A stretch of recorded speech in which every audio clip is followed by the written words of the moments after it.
All right, I'm coming.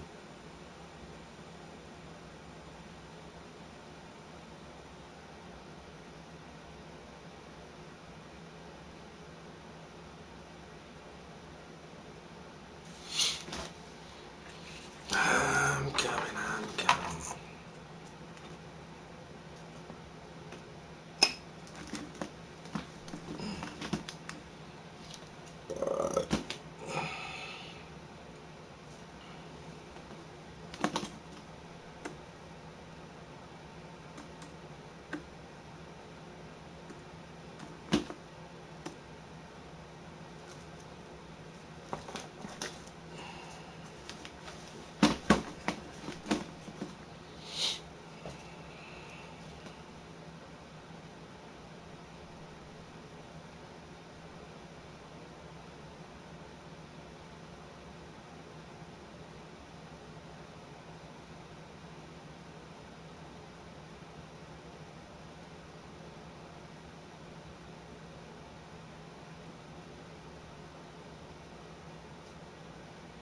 Good morning, bro.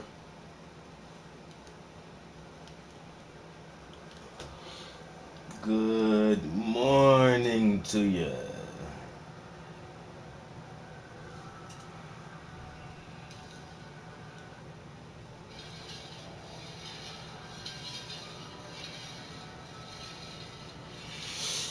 Well, I'm about to roll up, smoke. Yeah, man, you already. I ain't even gonna tell you what I'm about to do. Everybody already know. I do the same shit every morning. I smoke, I talk a bunch of shit, and then I start painting. You see that reflection? Her reflection in the window now? I was working on that a little bit. You can kind of, you can see the book right here, a little bit of the edge of the book that's reflected in the mirror. You can kind of see her hair and her arm, her shoulders right here. That is her reflection. But I was working on that shit for a couple hours this morning trying to get them colors to blend in there right. Shit, man.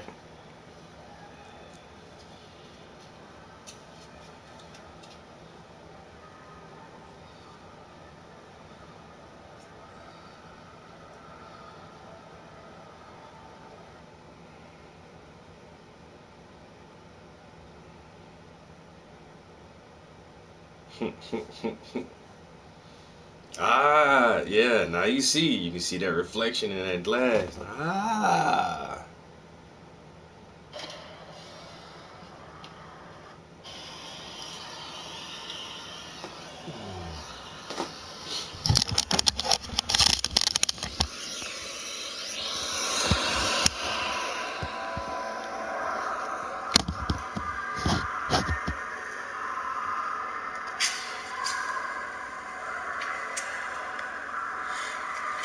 Oh yeah, thank you.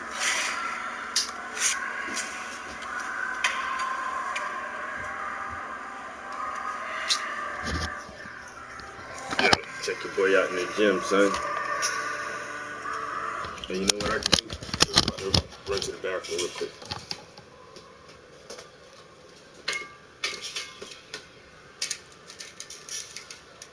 Yo, motherfuckers be wanting to go to the gym with me, or be wanting me to go to the gym with them. But honestly, motherfuckers don't do enough in the gym for me, man.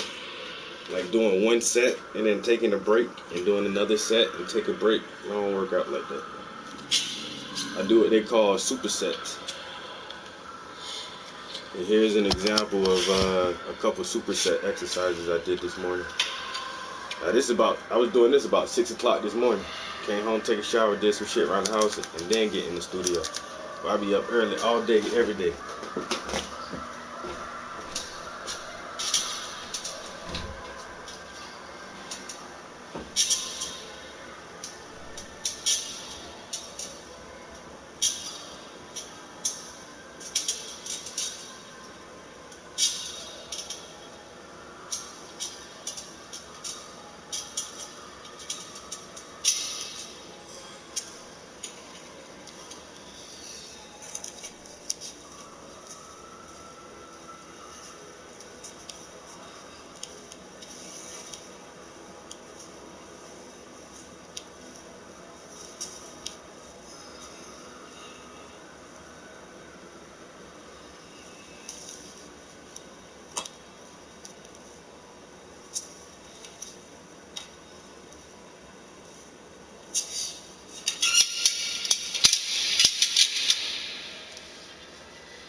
Yeah, I be killing them fucking supersets.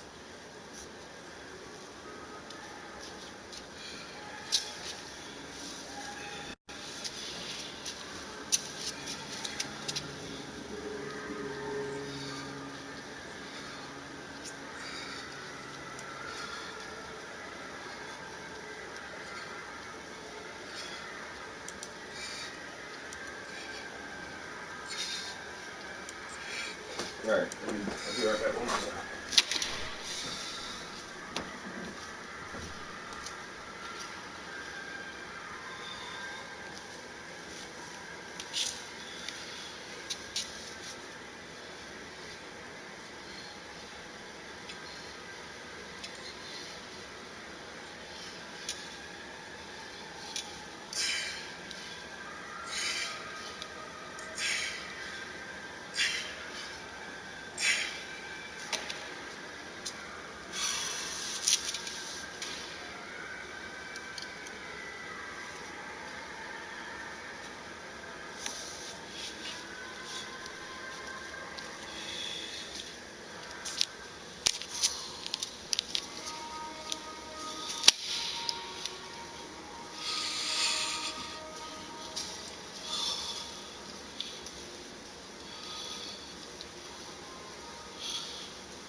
Yeah, ain't no letting up. Before I hit them shits again, and then hit that shit again. Ain't no stopping. Do that shit till you can't lift that bitch no more. My shoulder been tired as shit this morning, boy. The shoulder been super tight. Work it out, Trap. Get your ass up, nigga. Get to that next goddamn machine. So they breathing hard and shit like you tired.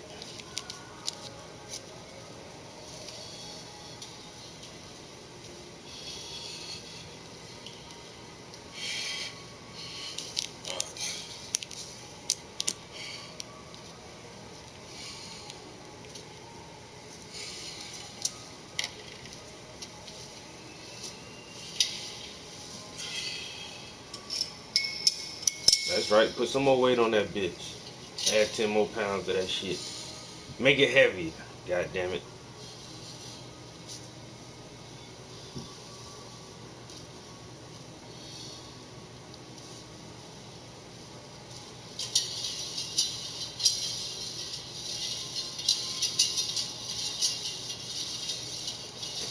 Alright, that's enough of how amazing I am in the gym. Beast mode on Saturday mornings. Most people most people go beast mode like Tuesdays or maybe on hump day. Yeah, I be beast mode every day of the week, even on Saturdays. Only motherfucker in the gym Saturday morning. It's too early. I went out drinking last night. Get your ass up and get in the fucking gym, bro. What you doing? You still sleep?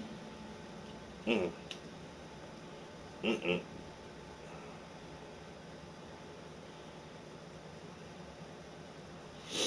I don't be playing them type games. I gotta be up and out. But no lie, yo. Yeah, my shoulder's still fucking stiff this right now, yo. Uh,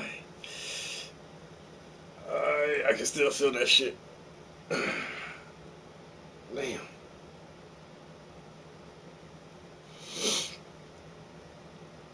Them shoulders.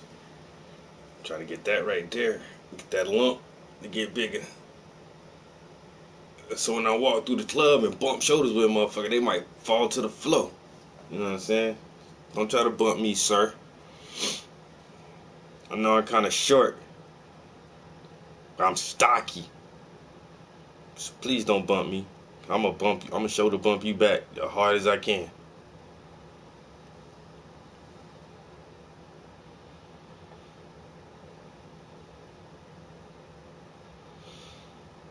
All right, all right, all right, all right, all right.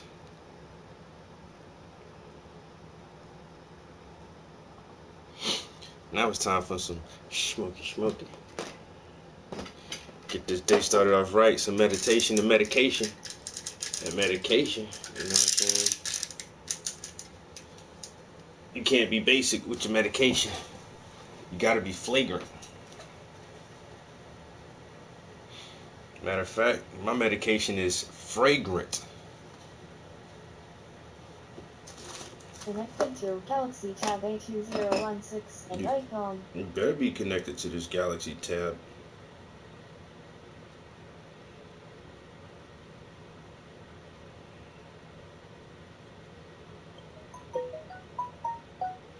None of that today. Bacon, egg, cheese. Only one way to make this better.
What the hell? The video is playing, but there's no sound.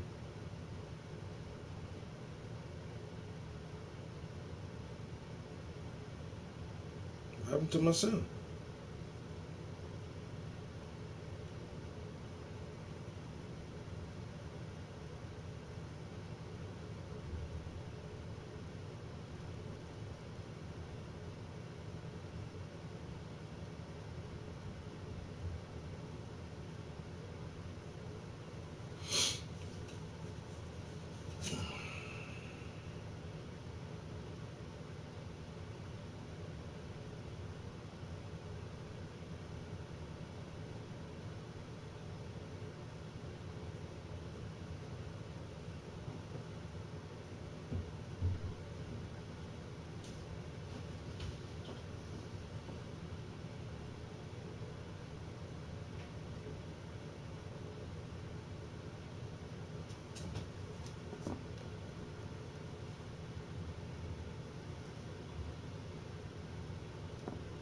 Connected to iPhone and Galaxy Tab A2016.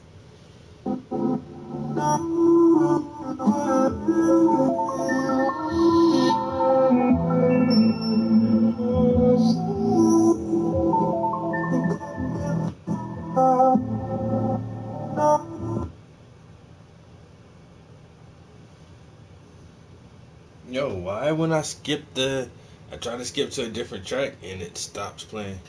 Hey, Connected to good morning, guys. iPhone What's up? and Galaxy Tab A2016.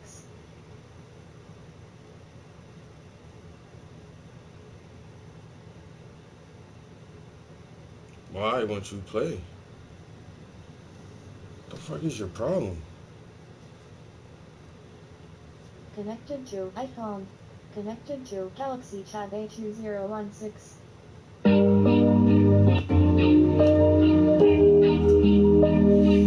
may need to turn the thing off on my phone.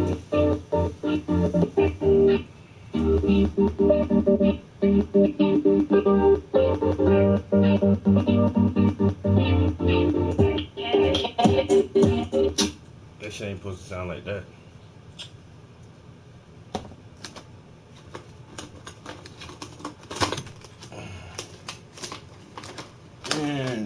the dumb shit we have to go through just to listen to music.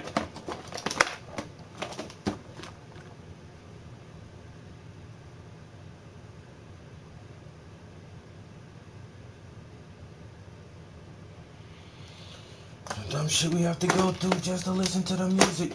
Where's the fucking aux cord at? Where did I put my aux cord? Damn you, aux cord.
Yo, MJ.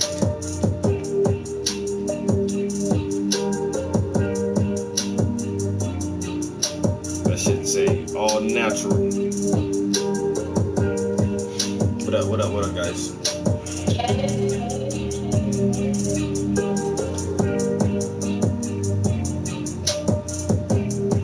Natural, unrefined rolling papers.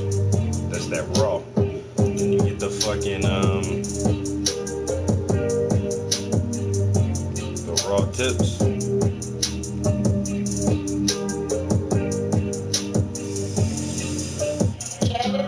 Twelve. Black art today. you know that's basically me. I'm basically black art today. You know, everything I do is basically black art today. I am like a personification of black art. My art is at the apex. It's the epitome of black art. My blackness is the blackest of black is of black art.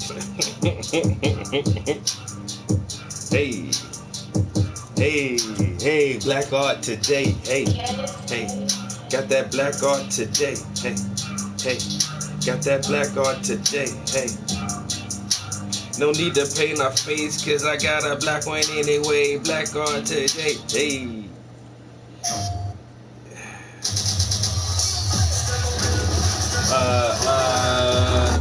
Let's not do the commercials. Let's not do the commercials. Not on Saturdays. Come on, it's fucking Saturday. You really want commercials on Saturday? I'm about that money though. Yeah.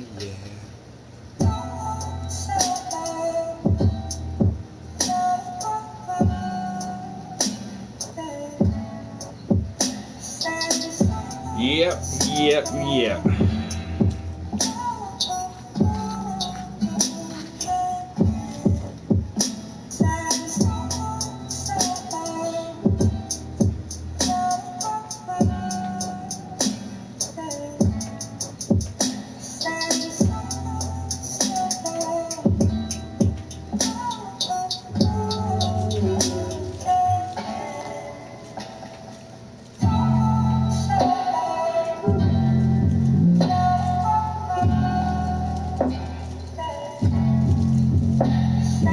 Everybody said my art was too black. I told them it ain't black enough. Start acting up. Told them bastards start backing up. They said my art was too black. I said it ain't black enough. Nah, it ain't black enough. I told them back it up. They said it's too black. I said it ain't black enough. My art ain't black enough.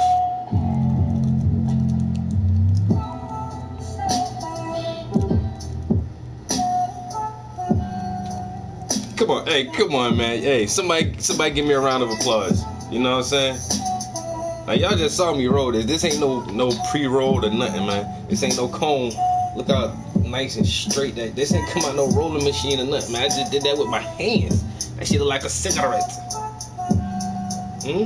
Yeah. You roll that straight. Ooh, boy. That's a good roll, right? I know. Now let's see if this motherfucker can burn even. Cause they said my art was too black. Shit. I said that shit ain't black enough. Nah, it ain't black enough. Nah, it ain't black enough. I ain't acting tough, but you know what? I'm acting up. Yo, this is all my people on Instagram, all my people on YouTube. Good morning, top of the morning to you. I wish y'all could partake in the herbals, the herbal essence. This is Goody's classic pain relief. The effervescence. Now, watch how Goody's fast. Gets faster. No, let's shoot that. I wish y'all could partake in the herbal essence and the effervescence. But this shit looks so good. I almost don't want to spark this motherfucker. Bro.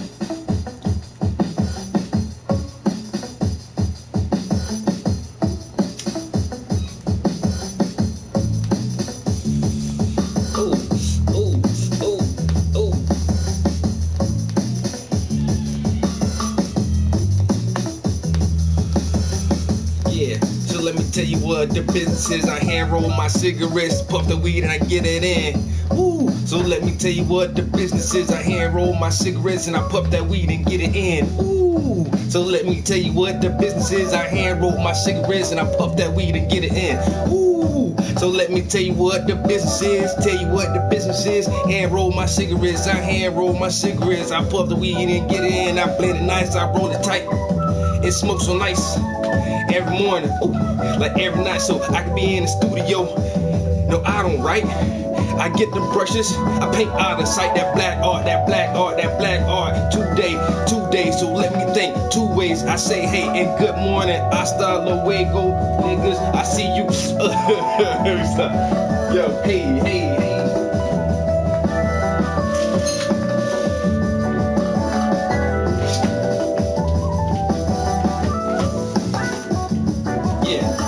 What the business is, I hand roll my cigarettes.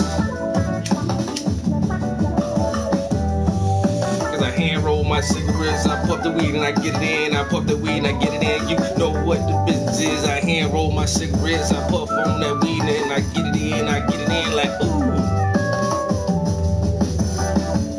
Rapping all that black art today. Yeah, that black art today. That black art today. Ripping that black art today. That black art today. Got a black heart and I think black in the black art today. Ooh.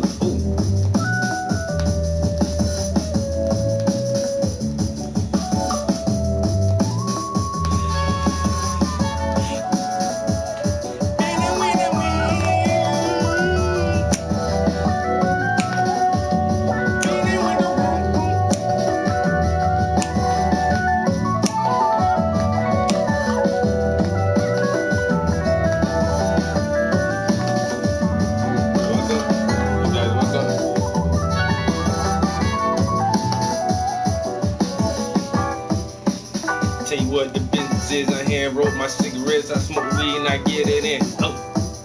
Now let me tell you what the business is, I hand roll my cigarettes, I smoke weed and I get it in like oh. Tell you what the business is, I hand roll my cigarettes, I smoke weed and I get it in like hey. Tell you what the business is, I hand roll my cigarettes, I smoke weed and get it in like good morning.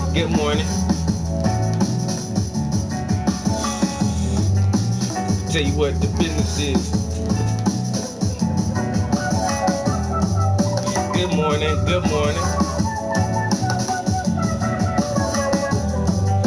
I tell you what that business is. Hand roll my cigarettes, I throw the weed and I get it in like.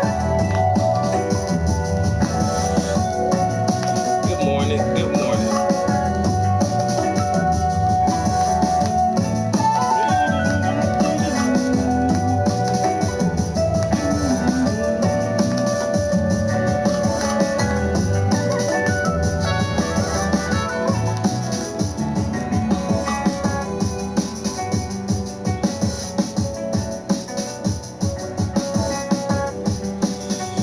Hey, hey, hey.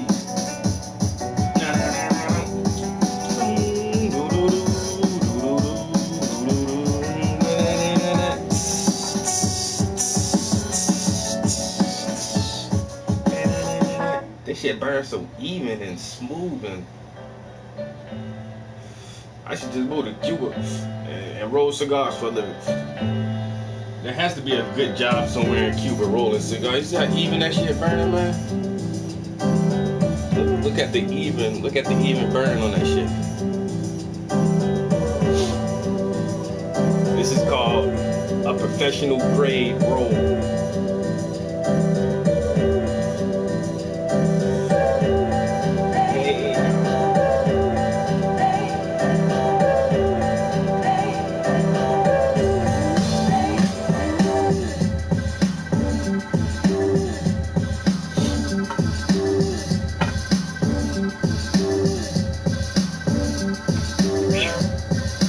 It's strong, but I'm gonna have to put this thing down.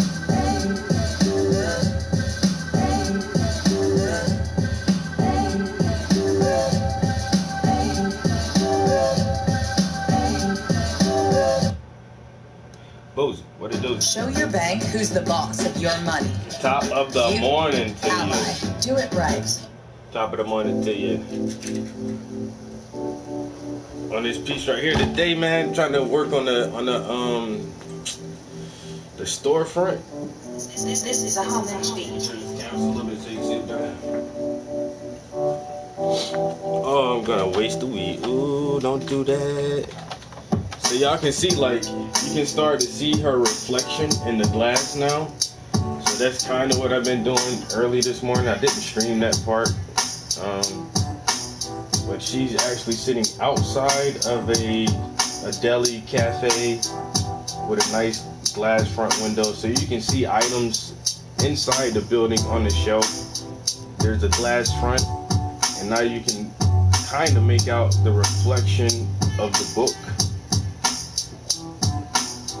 the reflection of her shoulders, and where her head is at in the glass.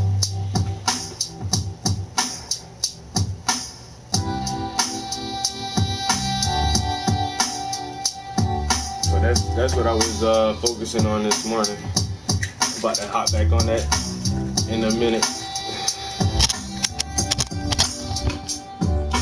So yeah, you can see her reflection in the glass now. A little piece of the book reflection right there. And this is the photograph I'm working from.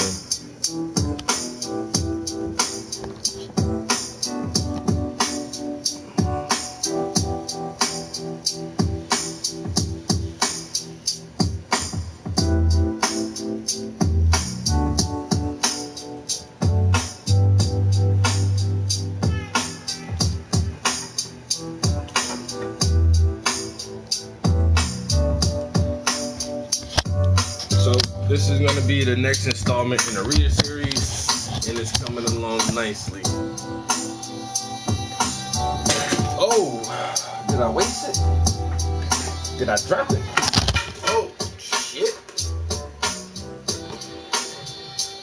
Got too much shit going on in here. Jesus.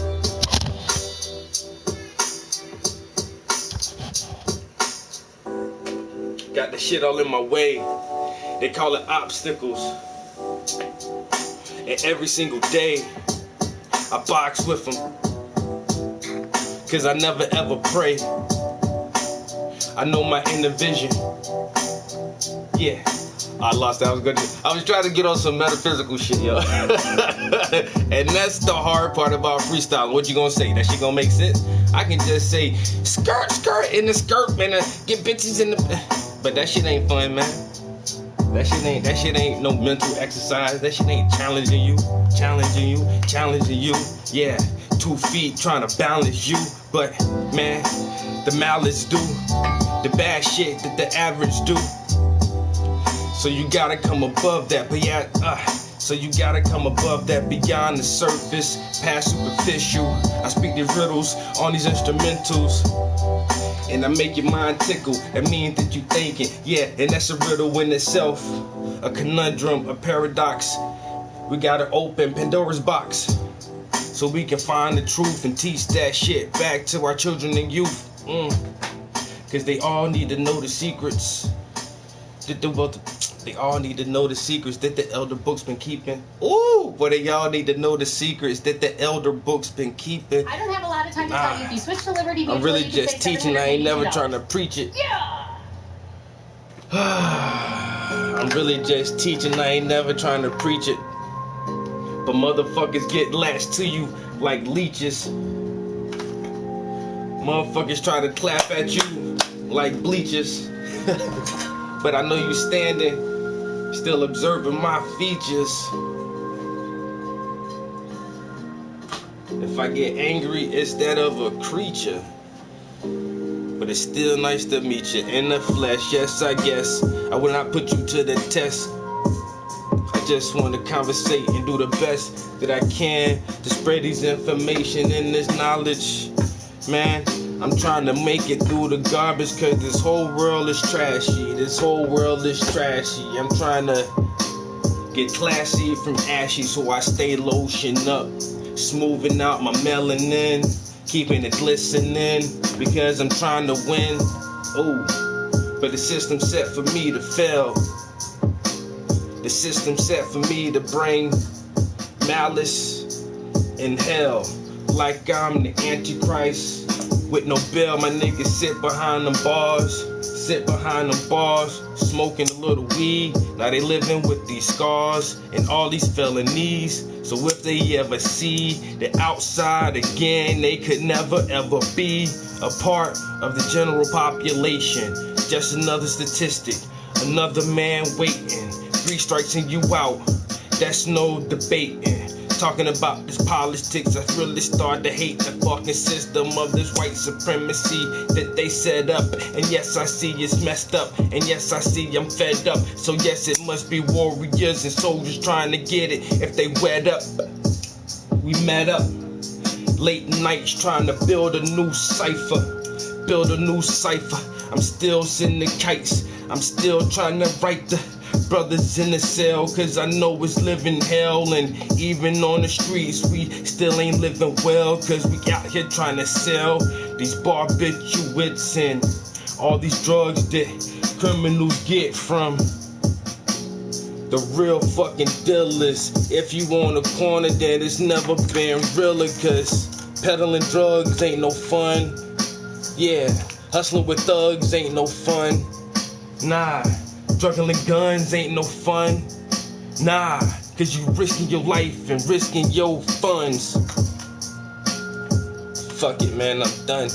Tired of all this rapping, yo. I am not the one that you should be testing, yo. Not testing, yo. Ah!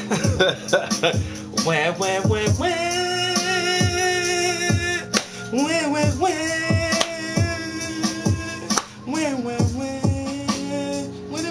Y'all don't feel that shit? Well, I feel that shit. Yeah, I feel that shit.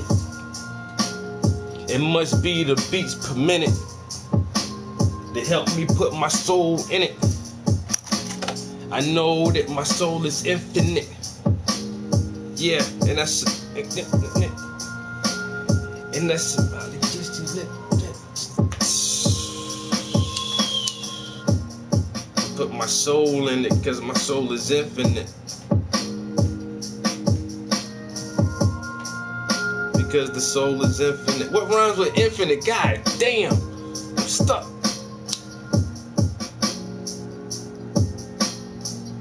My soul is infinite, that mean there is no limits with. Damn, I called that the last shit. My soul is infinite, that mean that it's limitless. Or you can go that route with it. That was tight though. My soul is infinite, so that means that I'm limitless.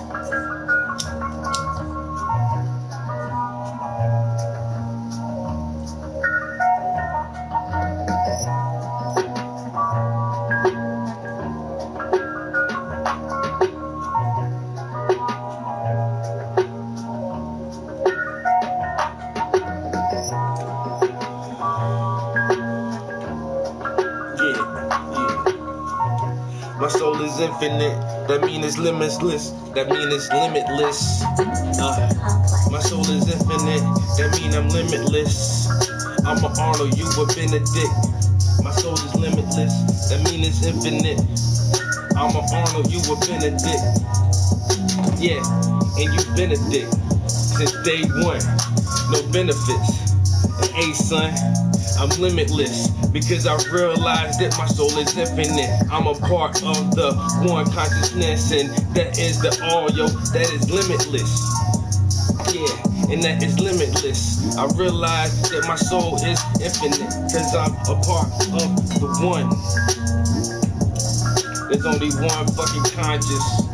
It's all divided all among us. So yeah, I gotta, they some shit I need to write. They some shit that you just can't freestyle. There's only one fucking conscience, and it's just divided among us. Ooh. What's up, guys? Good morning. Y'all know I'm just in here bullshitting, going around some thoughts and ideas and shit. Trying to wake your ass up. Wake up, motherfuckers. Wake up. You up yet? Is you up? Wake your ass up. Art and education with it, hey. That art and education with it, hey, hey. That art and education with it. That art and education with it. Wake your ass up, man. Wake your ass up. It's Saturday. Get that art and education.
I don't have a lot of time to say if you switch to Liberty Mutual, you can save $782. That was faster than I thought.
Yo, I love the bacon bits.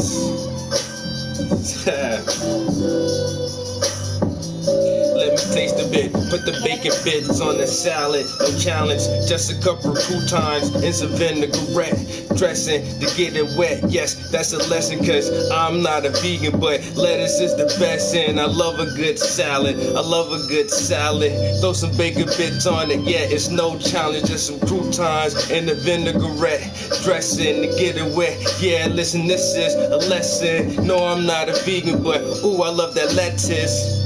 The bacon bits, throw a little bacon bits, and let me taste a bit. Let me taste a bit. I don't eat pork, so I hope it's imitation shit. That's the artificial, but the flavor's so good, it is official, and it really got a good crunchy when you eat it. Ooh, so let me taste it. Taste a bit of them little bacon bits. Ooh, it's not a challenge. Croutons on the salad. I'm not a vegan, but I love that lettuce. Like, ooh, let me taste a bit of them little bacon bits. Hey, hey, hey, hey, hey, hey. Let me taste it.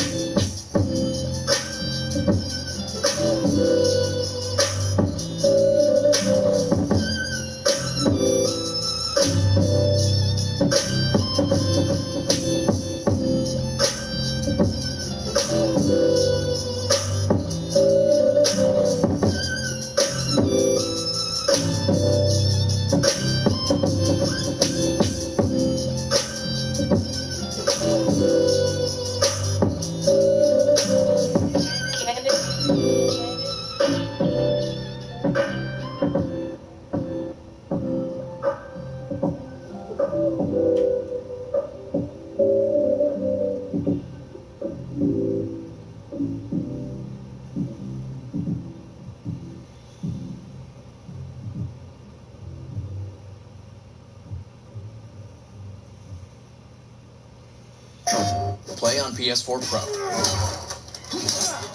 Interesting technique. Oh, thanks. No, I meant the pattern on your arm. Is it custom? Appreciate every detail with PS4 Pro. Did I really not skip that commercial just now? Fuck. Whoa, whoa, they're gonna ban me for playing commercials on my YouTube. Yo, Tate, what up?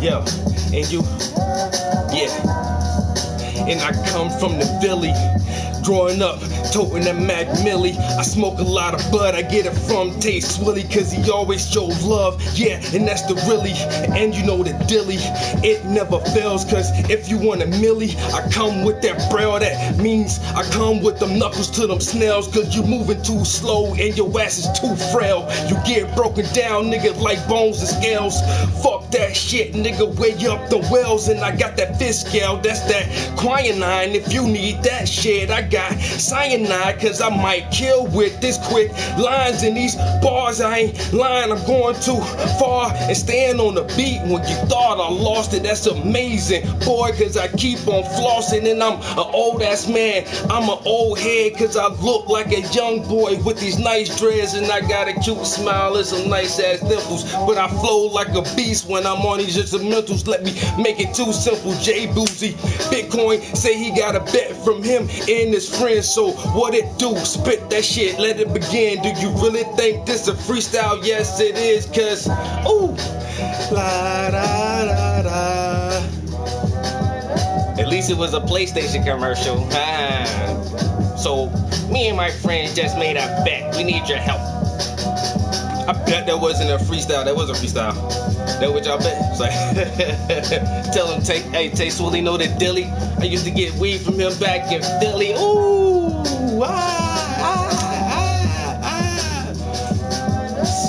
Man, I know what a name like Taste Willie, but I'm not no idiot. Taste Willie. You sound like the dope man. This nigga got a dope man name.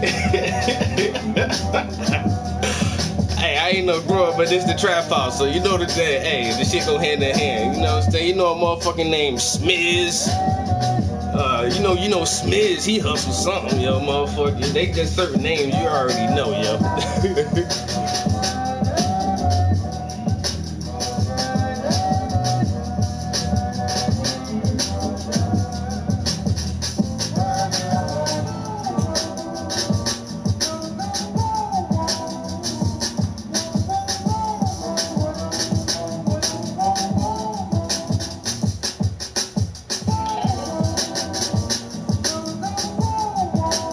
Brown socks?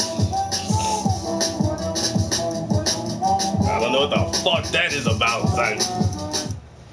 Bet this dude got on some long white socks. Fridays. Long brown socks. We eat, we drink. My socks are long and brown. Tonight, we feast. No commercial. 2 hours. Yeah, skip that. These motherfuckers betting on somebody's socks. Me and my homies used to have this shit called Sock Wars to see who can find the craziest ass socks. Take pictures of them shit, post them online.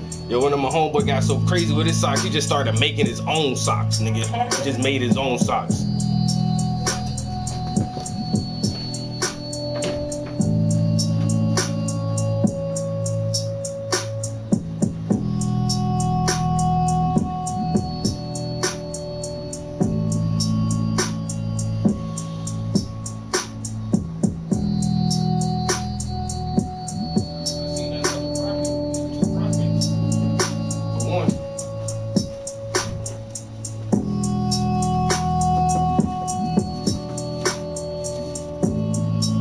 Homeboy made socks and put his own face on that shit.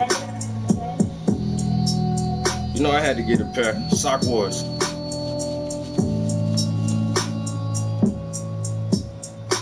Fahamu Pegu the shit.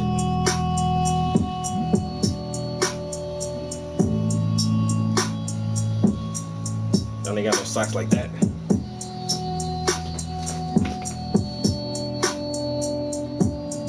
They ain't got these shits. I thought these was Timberland socks. These fucking Eddie Bowers. These shits right here fucking nice though. The Eddie Bowers Sock Wars. Yo, these shits are fucking. It's starting to get cold out here too, yo. Yo, these fucking Thermal Jones is the fucking shit, bro. Rocking them Eddie Bowers socks. Nah, y'all ain't want me to rap about socks, is it? But I don't hardly wear these shits right here though. They cost too much. Yo, Mike, what up? These socks cost too much. They're like $25 socks. I don't be paying $25 for one pair of socks. I wear these on special occasions when I gotta dress like an adult. So when I go in the courtroom, I pull up my pants and so they can see my really nice socks. You know how the judges and lawyers do it. Hey. All right, I do need to paint some shit.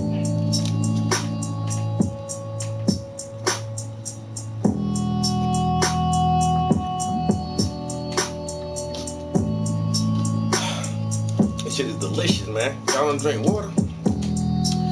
Bro, this shit tastes like water.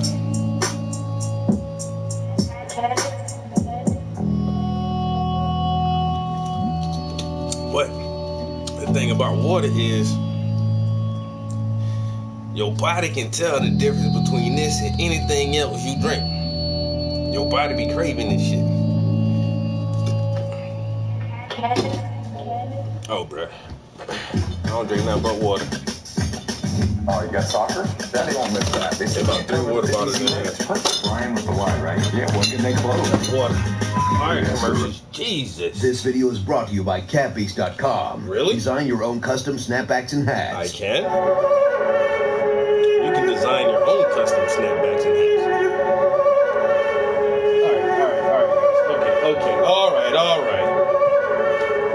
You pull out some of these brushes and shit.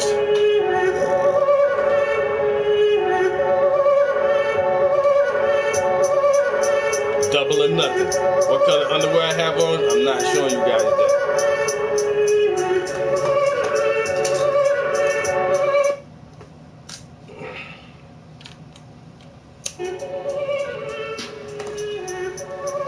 What the fuck?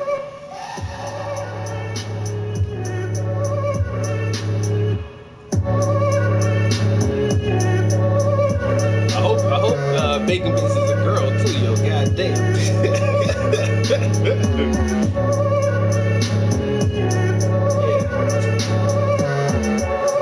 don't fuck with them other hoes. They trying to check out my underclothes. Trying to see what color socks I'm rocking on my fucking toes. But my shit stay brown. Eddie Bauer know I'm down. Yeah, grounded. Look, surrounded by too many people trying to peep my fucking style. But you can't think that shit, man, it's too wild. Just caught me some new Tommy Hilfiger sneakers in they fucking style. Woo. When I really get dressed, I'm fresher than most. I'm fresher to death, so fresh to death, I bring it to life. At night I shine, I bright up the sight like, ooh. Be blinging in the club like, them niggas showing love like, ooh. Is that Trap House Entertainment? Yeah, motherfucker, I'm a thug and I'm a smart individual. Plus I'm pretty artistic. Throwing out no syllables. I'm all authentic. Ooh. Yeah. Cause I can paint a picture. Freestyle a mixtape, paint a picture. Freestyle a mixtape, I paint a picture. Cause I can paint a picture. Freestyle a mixtape, I paint a picture. Freestyle a mixtape, I paint a picture. Let me get with you like, ooh. Freestyle a mixtape, I can paint a picture. Freestyle a mixtape, I can paint a picture.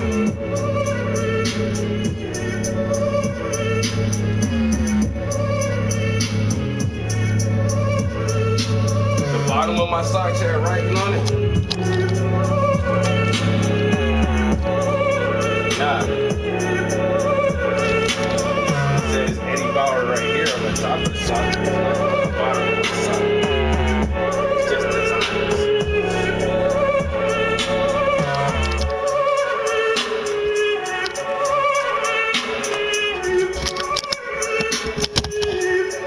$100.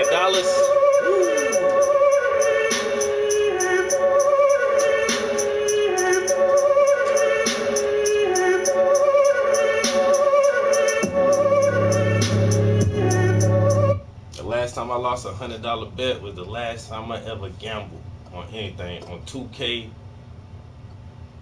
NFL 2K1. NFL 2K1 on the Dreamcast. Boy, I lost a game. Me and my cousin played that shit. $100 game, yo. Y'all, I swear to God, this shit been tied the whole fucking game. That shit went into overtime. This motherfucker won that shit by a goddamn field goal in overtime. I never betted money on anything ever again in my life. Ever. I don't bet money. I just don't bet money. I don't buy scratch-off tickets. I don't buy lottery tickets. I don't do that shit, man. It's fucking stupid. $100 because you thought something was written on the bottom of my sock. That's a dumbass bet. Why you even accept that challenge? Oh, his Eddie Bauer socks had something written on the bottom. No, it didn't. Yes, it did. I bet you $100. That's dumb as hell.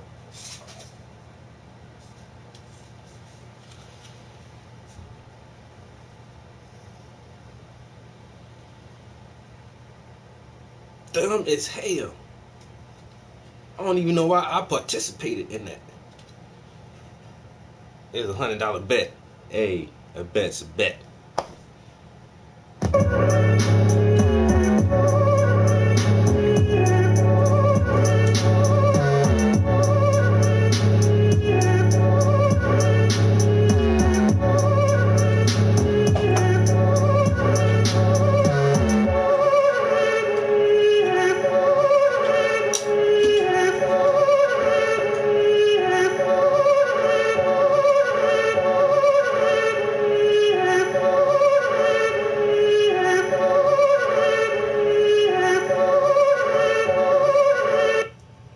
This video is brought to you by CatBeast.com. Design your own custom snapbacks and hats. Didn't you tell us that the last time?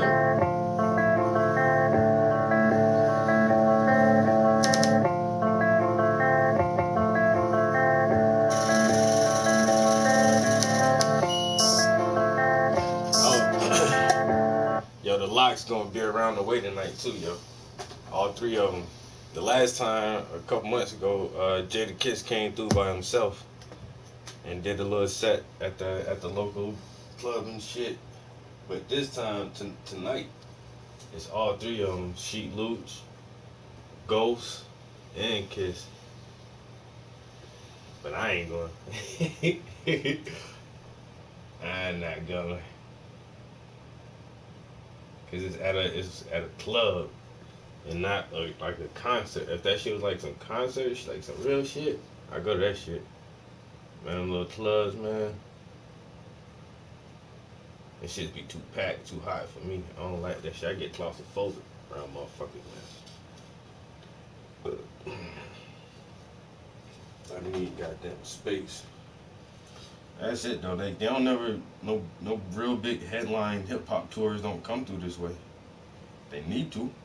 Should bring Lupe Fiasco through this shit, man. Somebody, Kid Cudi should do a tour come through this way. Cause we got a big ass fucking amphitheater outside, John.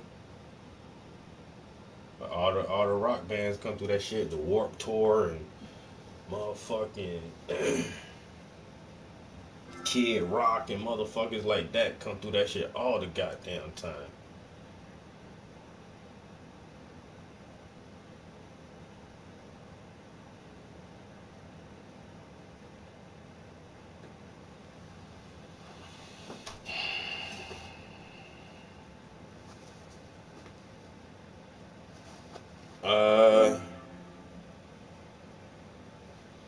Damn it, change goes.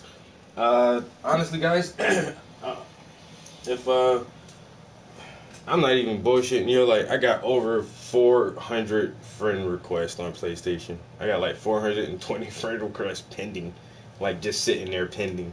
And then I already have like 500 friends. But the games that I play is weird. Like people send me friend requests and we don't play the same games. Or we don't ever like get in chat rooms together or nothing like that. So normally, honestly, I only accept friend requests while I'm playing a video game. If I'm playing a game and someone else and we're playing the same game and we're communicating in the game and we're working out good and it's a good conversation and someone, hey, can I see you? I'll accept that friend request because I know at least we play the same game, you know, and I will utilize the friend requests when I play the video game. Hey, let me see what friends are in here and play games with them. But like for the stream, like we don't, honestly, you don't have to like be on my friends list to watch my stream. I understand it though. I do get it. But it's like I have so many friends on my list and don't even talk to anybody. Like nobody. It's like, hey, be a friend. I like you. You're nice. It's like, yeah, I accept your friend request, but then we never play games together. It's so weird. And like I said, I don't know. I only play like certain types of games, especially for dudes who send me friend requests, like, because I don't play sports games at all. Like, yo, man, let's play some 2K. Like, some Madden. Like, I don't have Madden. Got some NBA? No. Oh my God, I went to South Carolina a couple weeks ago, man, and chilled with my little cousin. Jesus. Yo, him and his homies.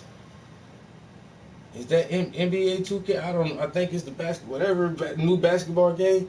But they play that shit from sun up to sundown. Like, God damn, boy. You been on that shit like all day, son. Like, all day. Where did he find time to do other shit?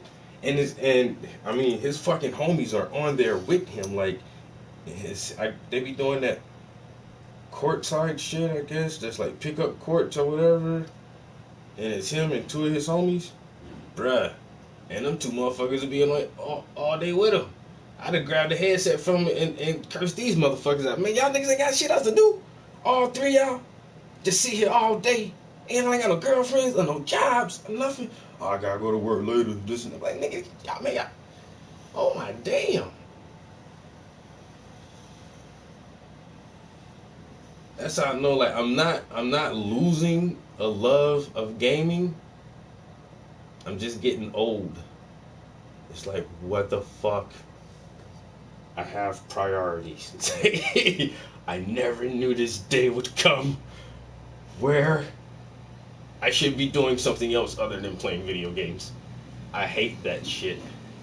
But at least the something else is my art. And sometimes I'll sit there and I'll be on a game, and in an hour I'll tell myself I'm gonna play for an hour. But I'll be streaming sometimes too, so like an hour will tick by and you can see the timer.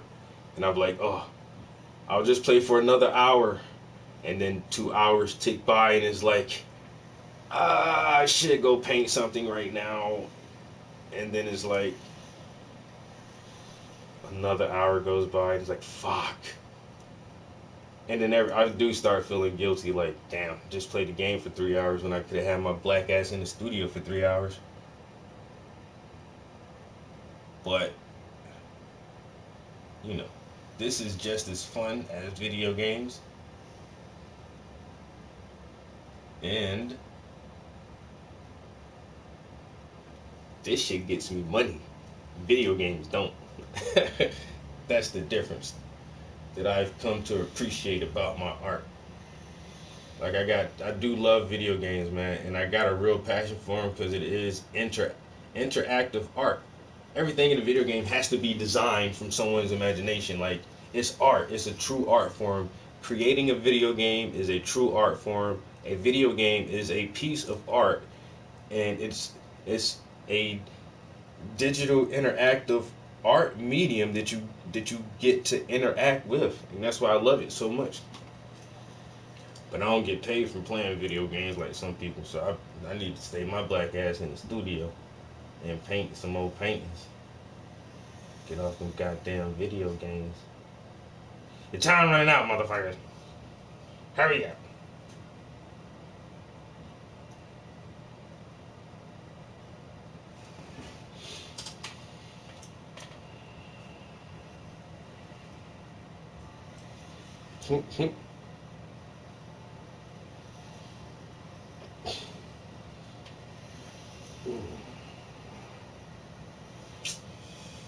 Alright. Oh, matter of fact, I wrote down some names yesterday of some guys. I'm not sure because I'm not good with names.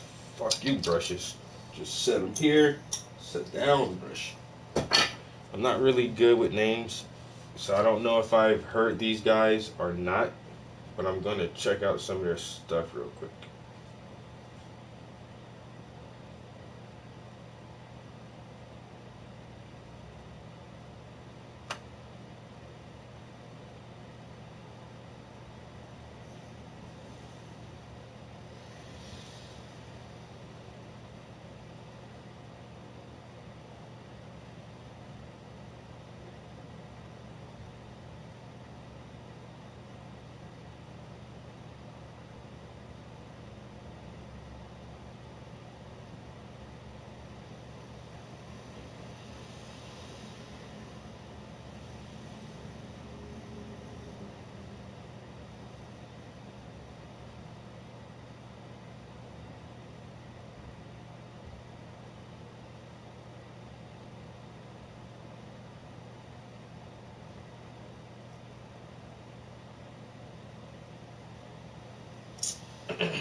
I guess I didn't write that name down right. Stephen Mailer.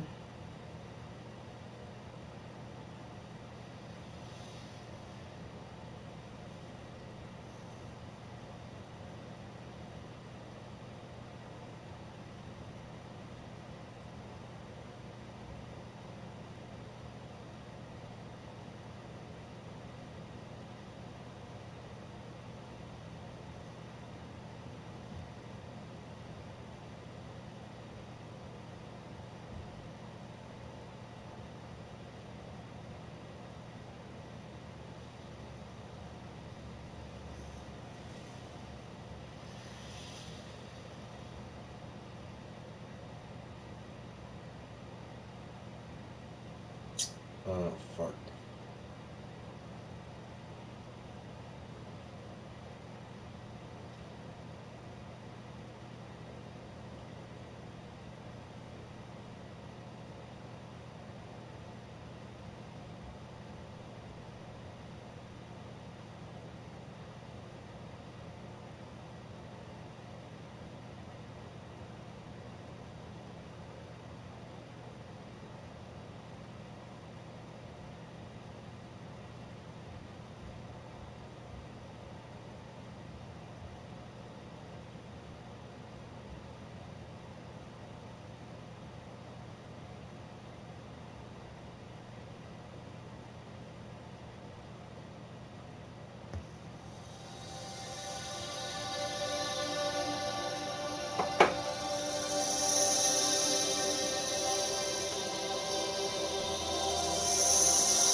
Oh yeah, right. Let's make sure this works.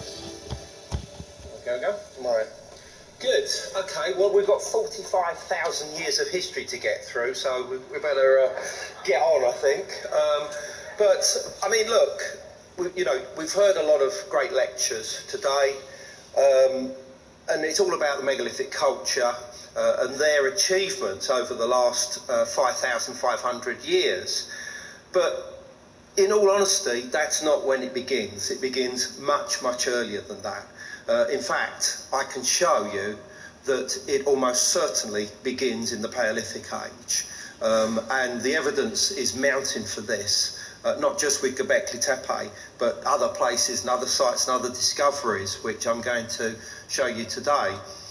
But the other big question is, what is civilization? Where does civilization come from? And what about cosmology? All these different ideas that we find in connection with stone circles and other types of megalithic sites. Where do they come from originally? Who contrived, who brought together these ideas for the first time? And I think I have an answer. But to do this, we're going to have to start by going to Egypt. And look at some of the most iconic monuments of the world. And of course, we're talking about the three main pyramids of Giza. Now, who built them, why, and when are questions that we need to answer before we can go any further.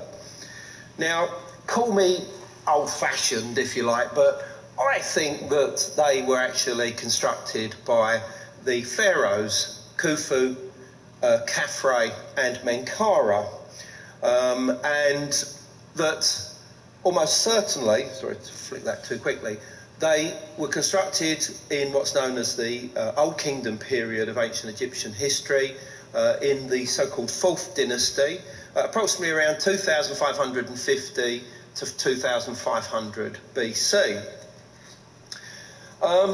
But what were they? Now, I mean, obviously there are all sorts of theories on what the pyramids represent, but I, again, bit of a traditionalist here, consider that they are tombs of pharaohs. However, the term tomb, I think, is absolutely inadequate, because when we think of tombs, we think of something in a churchyard. It would be more accurate to refer to these structures as ascension machines, basically, because the whole idea was to project the soul or spirit of the pharaoh to the stars itself. And that's what all of the internal architecture, all of the cosmology, all the different ideas about them were focused on this one idea. So I think this is actually a good term. Now, what about the cosmology? Well, obviously there are different theories and ideas, many of which you already know. But let's go back to the basics here, because the 4th dynasty pyramids, like those at Giza, do not have any inscriptions inside them. So simply from going inside and looking around, you cannot get an absolute accurate idea of what the death journey was of the ancient Egyptians. Plus also, it may well be that there was a different death journey for the pharaoh than what there was for the common people. But shortly after the pyramids were constructed, the so-called pyramid text started to appear inside later pyramids, and these start from around 2350 BC. And there are various pyramids, particularly at Saqqara and Abu Sir, which are part of the Memphis necropolis, of which Giza is a part, that tell us what the pharaoh had to say and the magic spells that he had to do in order to reach the afterlife. That's what they were basically about. And the pyramid texts make it clear that the soul or spirit of the pharaoh on death becomes the god Osiris. Okay, now Osiris was the god of death, but he wasn't just, looking out over the dead. He was the dead god. He was the god that is dead, because of the fact that his evil brother Set tricked him into a box and threw it into the Nile, and he died. And so he represents death in many ways.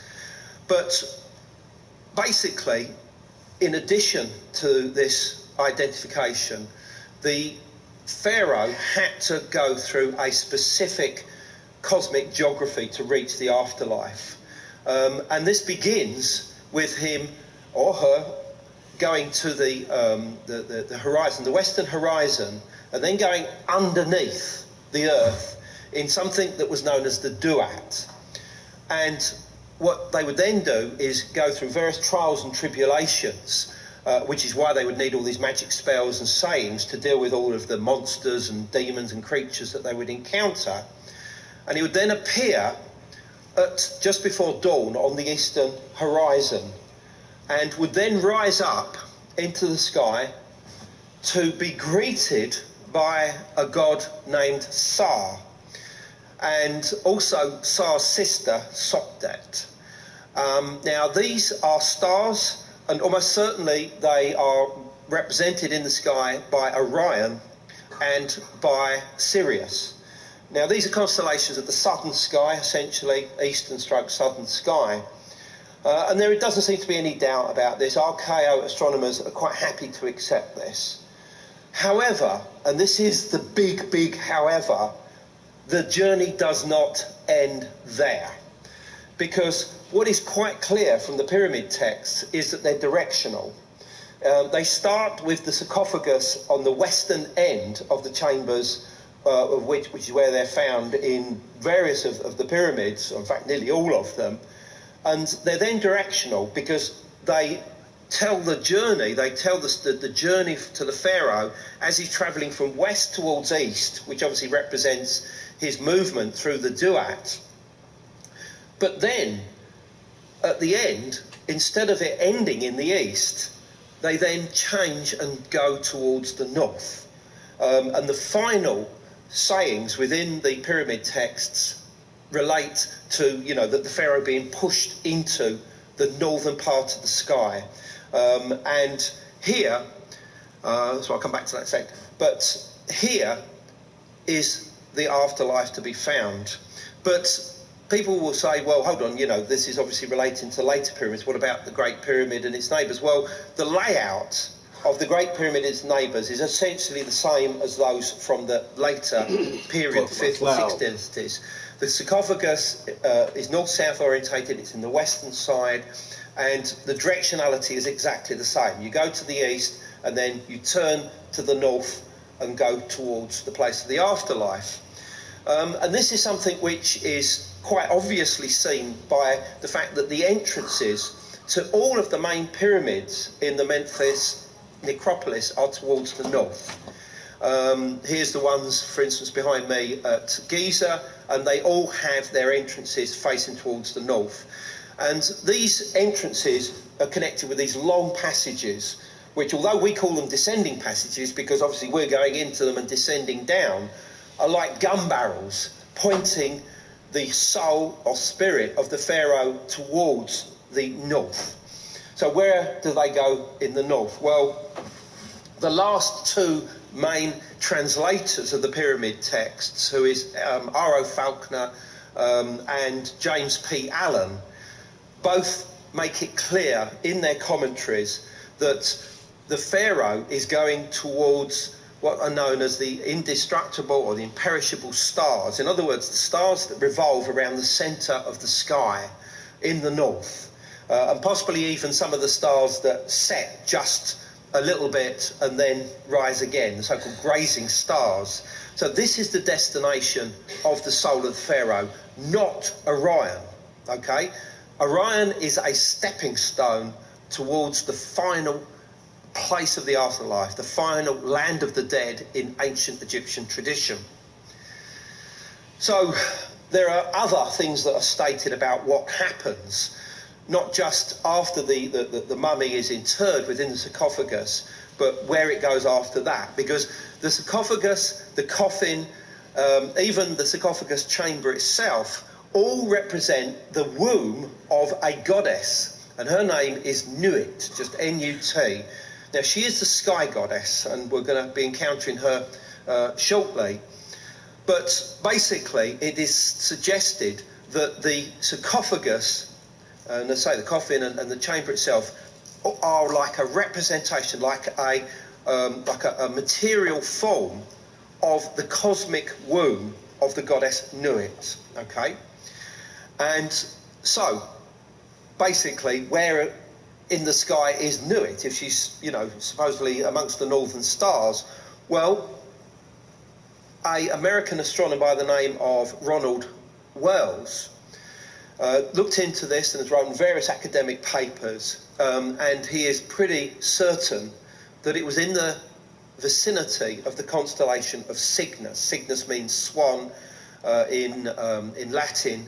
It's a constellation of the swan or the celestial bird. It's seen as a different type of bird in many different countries around the world. And he noticed the fact that that Nuit, in her role as the arched sky goddess, naked right over the sky itself, bore a great similarity to the Milky Way as it appears in the northern hemisphere. And he and various other Egyptologists have all concluded, therefore, that Nuit wasn't simply a personification of the sky in general, but she was a personification of the Milky Way, and that the Milky Way represented the road or river along which that the spirit of the pharaoh reached the afterlife. In other words, there was a cosmic journey involved with Nuit herself, but that final rebirth would take place in the vicinity of the Cygnus constellation, which is located where this particular star group, where the Milky Way splits into two to create what's known as the Dark Rift, and you can see that here. And there's Cygnus there, and it goes all the way down to the area of the constellations of Sagittarius and Scorpius. And yeah, that's essentially that. But I mean, the idea of seeing the Milky Way as a goddess might seem a little strange at first, but most of us have probably never seen the Milky Way stretching from horizon to horizon, because you cannot see it in this country. I mean, I've only ever seen it once in my life, and it was in a desert in Texas where there was no light pollution, and it's extraordinary. And when I looked at that, I thought, yeah, I now understand why the ancient Egyptians may have seen the Milky Way as this goddess arched over the earth. It makes absolute sense. And in later times, beyond the pyramid texts into the Middle Kingdom, it would seem that Nuit herself actually became a personification of the Cygnus constellation, because Cygnus, being connected with the swan, which is very much to do with birth and cosmic origins in many countries around the world, was very often seen as female and a goddess. I mean, for instance, in Siberia, it's associated with the goddess Umaya, who's the key goddess of cosmic birth. In India, the goddess is Sarasvati. Her vehicle is also the swan. She also relates to cosmic birth, etc., etc. It's found all the way around the world. Minute changes in color in the reflection. Tradition. So, if that's the case, is there some kind of geography on the ground that relates to this interest in this particular constellation? Well, for that, we just have to go back to Giza and look at a few very basic things to do with landscape geometry. Now, if you have three things, it doesn't matter where they are placed, they will create an arc of a circle. And indeed, that's the case with the three main pyramids of Giza, which you can see here. They form an arc. Well, if you try and trace the centre of that arc, it comes to a spot just over 2 kilometres to the southeast of the pyramid field.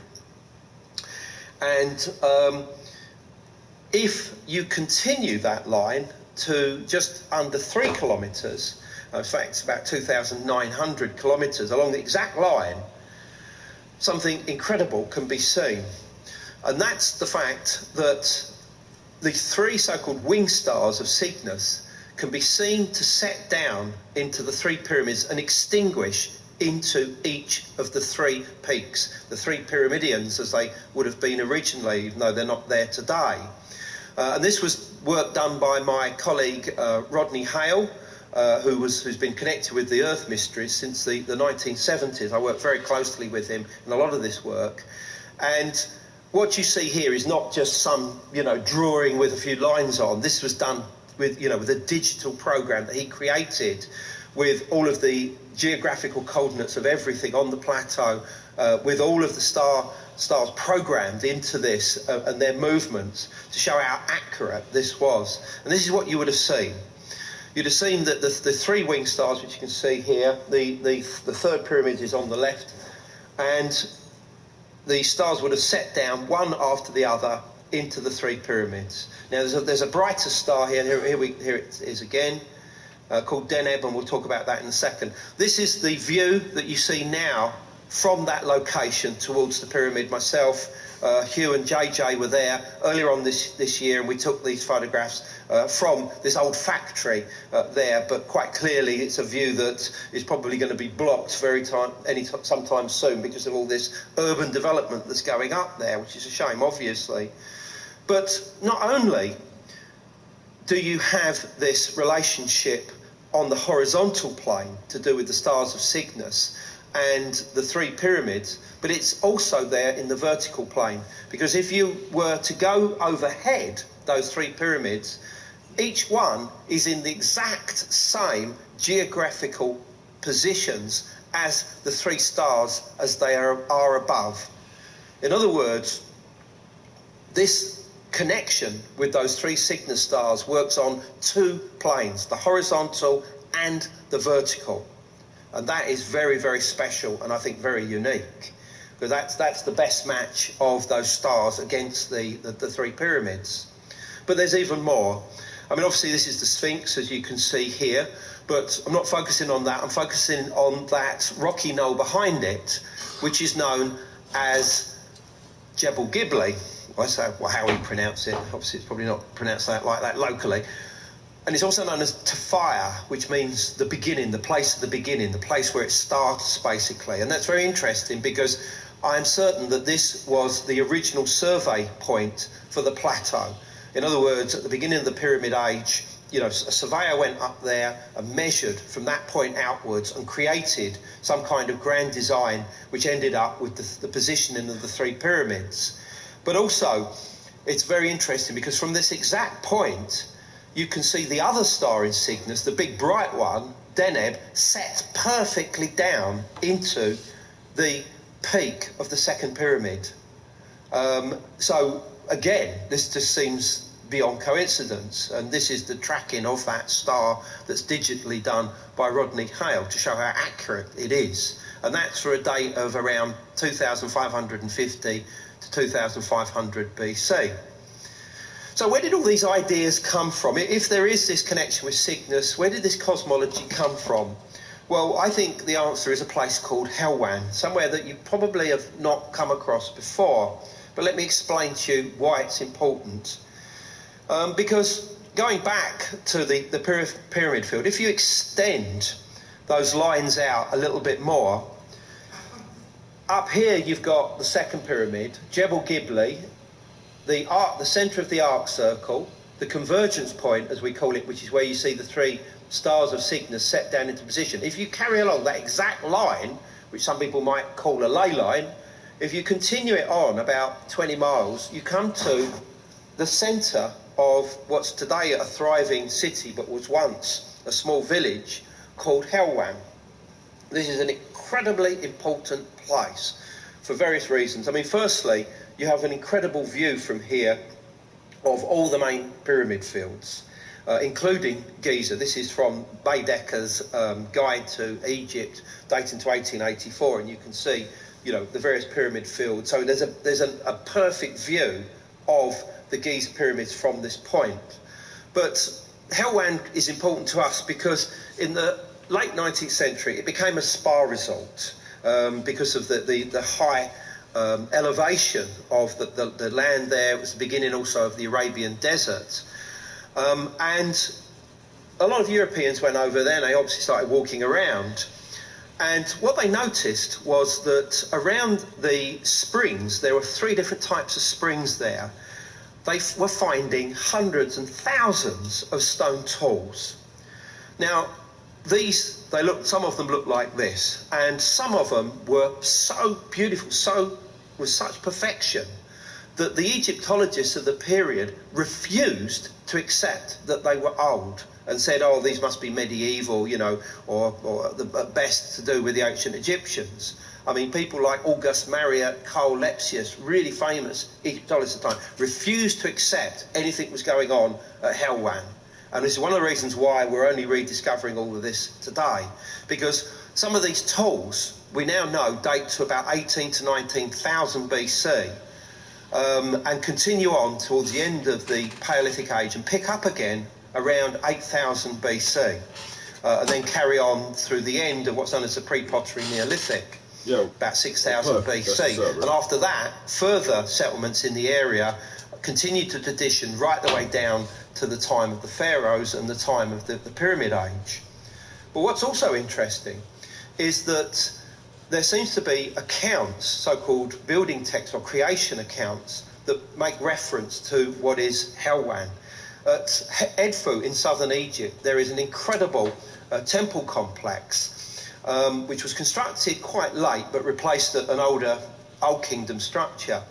And on its walls are what's known as the building texts. Now, these talk about the creation of the world from the primeval waters, the first island, which is known as the island of the Yeg, and about these primeval beings that existed there. Yep. And I do this stream for people like you, Puff. Because motherfuckers get tired of watching regular TV sometimes. Man, regular TV be so fucking boring. They don't be shit to fucking watch. Same old bullshit. But sometimes we just need a little bit of art. Just relax and watch somebody paint some shit, you know?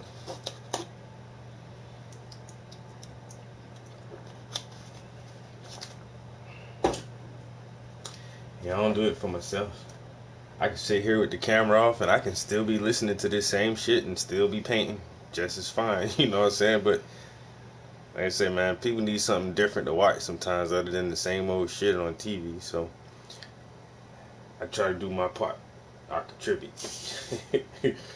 What do you do? Motherfucker, I paint on camera, bitch. What you do? Oh, you don't do that? Well then, hang.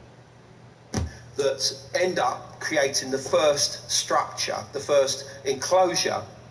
Then it talks about a cataclysm that destroyed everything and made these primeval beings into ghosts. Quite clearly they were now dead, but they still were hanging around.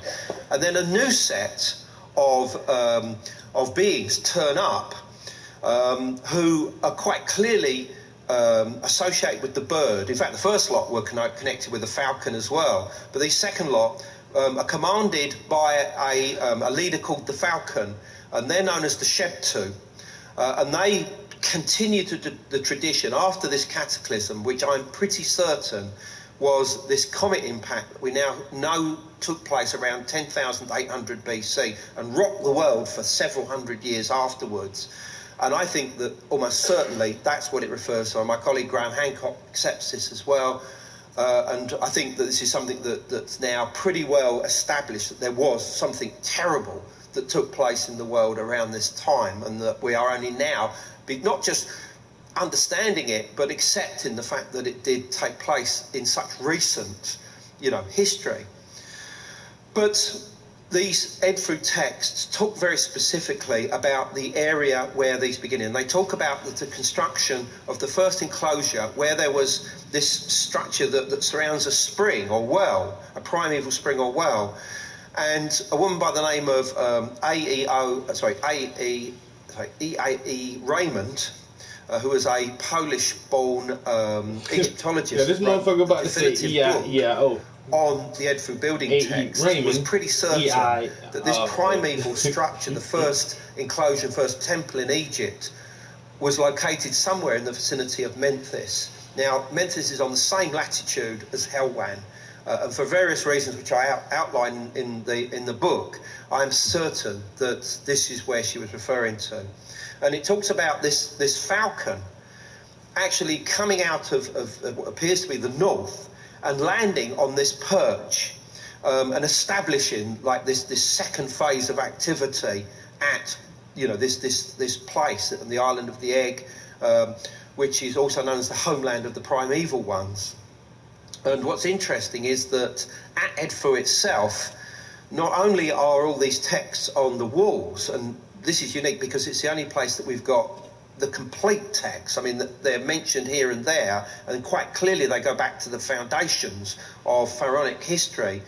But in the Holy of Holies, which is at the northern end, very important here, northern end of the Edfu temple, which is dedicated to Horus, by the way, the falcon, there is this weird structure that looks like a granite sentry box, which actually represents what's known as the Ben stone. This is the stone of first creation, and the cult centre at a place called Heliopolis had a similar idea of this bird coming and perching on this stone known as the Ben stone at the beginning of time, the beginning of creation, and like creating the first day, and from everything else began from that position outwards, the first island, the first land, etc., etc. And the Heliopolitan, let me just show that boat. Now that boat is a stone boat at Edfu, and it represents the boat down which this falcon descended from heaven. And look, it's facing towards the south. It came out of the north. And I think that this is a memory of this same tradition that the ancient Egyptians had, that the cosmic origins related to the north, the same place where the soul goes at death. So that's really, really interesting. Now, the bird of creation in Heliopolis, which is a cult centre just to the northeast of modern-day Cairo, was this bird here. You can see it's known as the Bennu bird. It's probably some kind of heron, but it's exactly the same story as what you find in connection with the Edfu building texts. And you can see it perched on the Ben stone there. But what's so interesting is that Helwan was known in the past as Bennu. In other words, the place of the Bennu bird.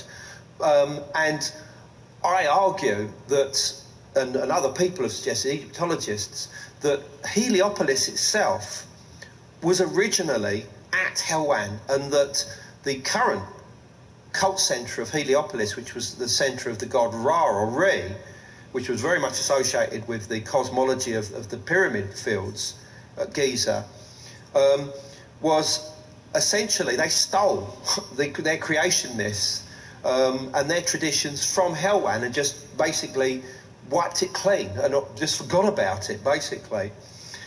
Other names of Helwan is An or Anu, which basically means sky or heaven, and also Ain or Ayan, which basically is the Hebrew word for spring, which again refers to the fact that its first settlements were formed around springs.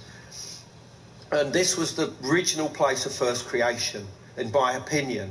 And it refers to activity that was going on there, not just before the Younger Dryas comet impact event, which is what they call it, the one that happened around 10,800 BC, but also activity that continued there afterwards, from about 8,000 BC onwards. And my friend, the artist Russell Hussein, created this image of what we think the original temple look like at Helwan, but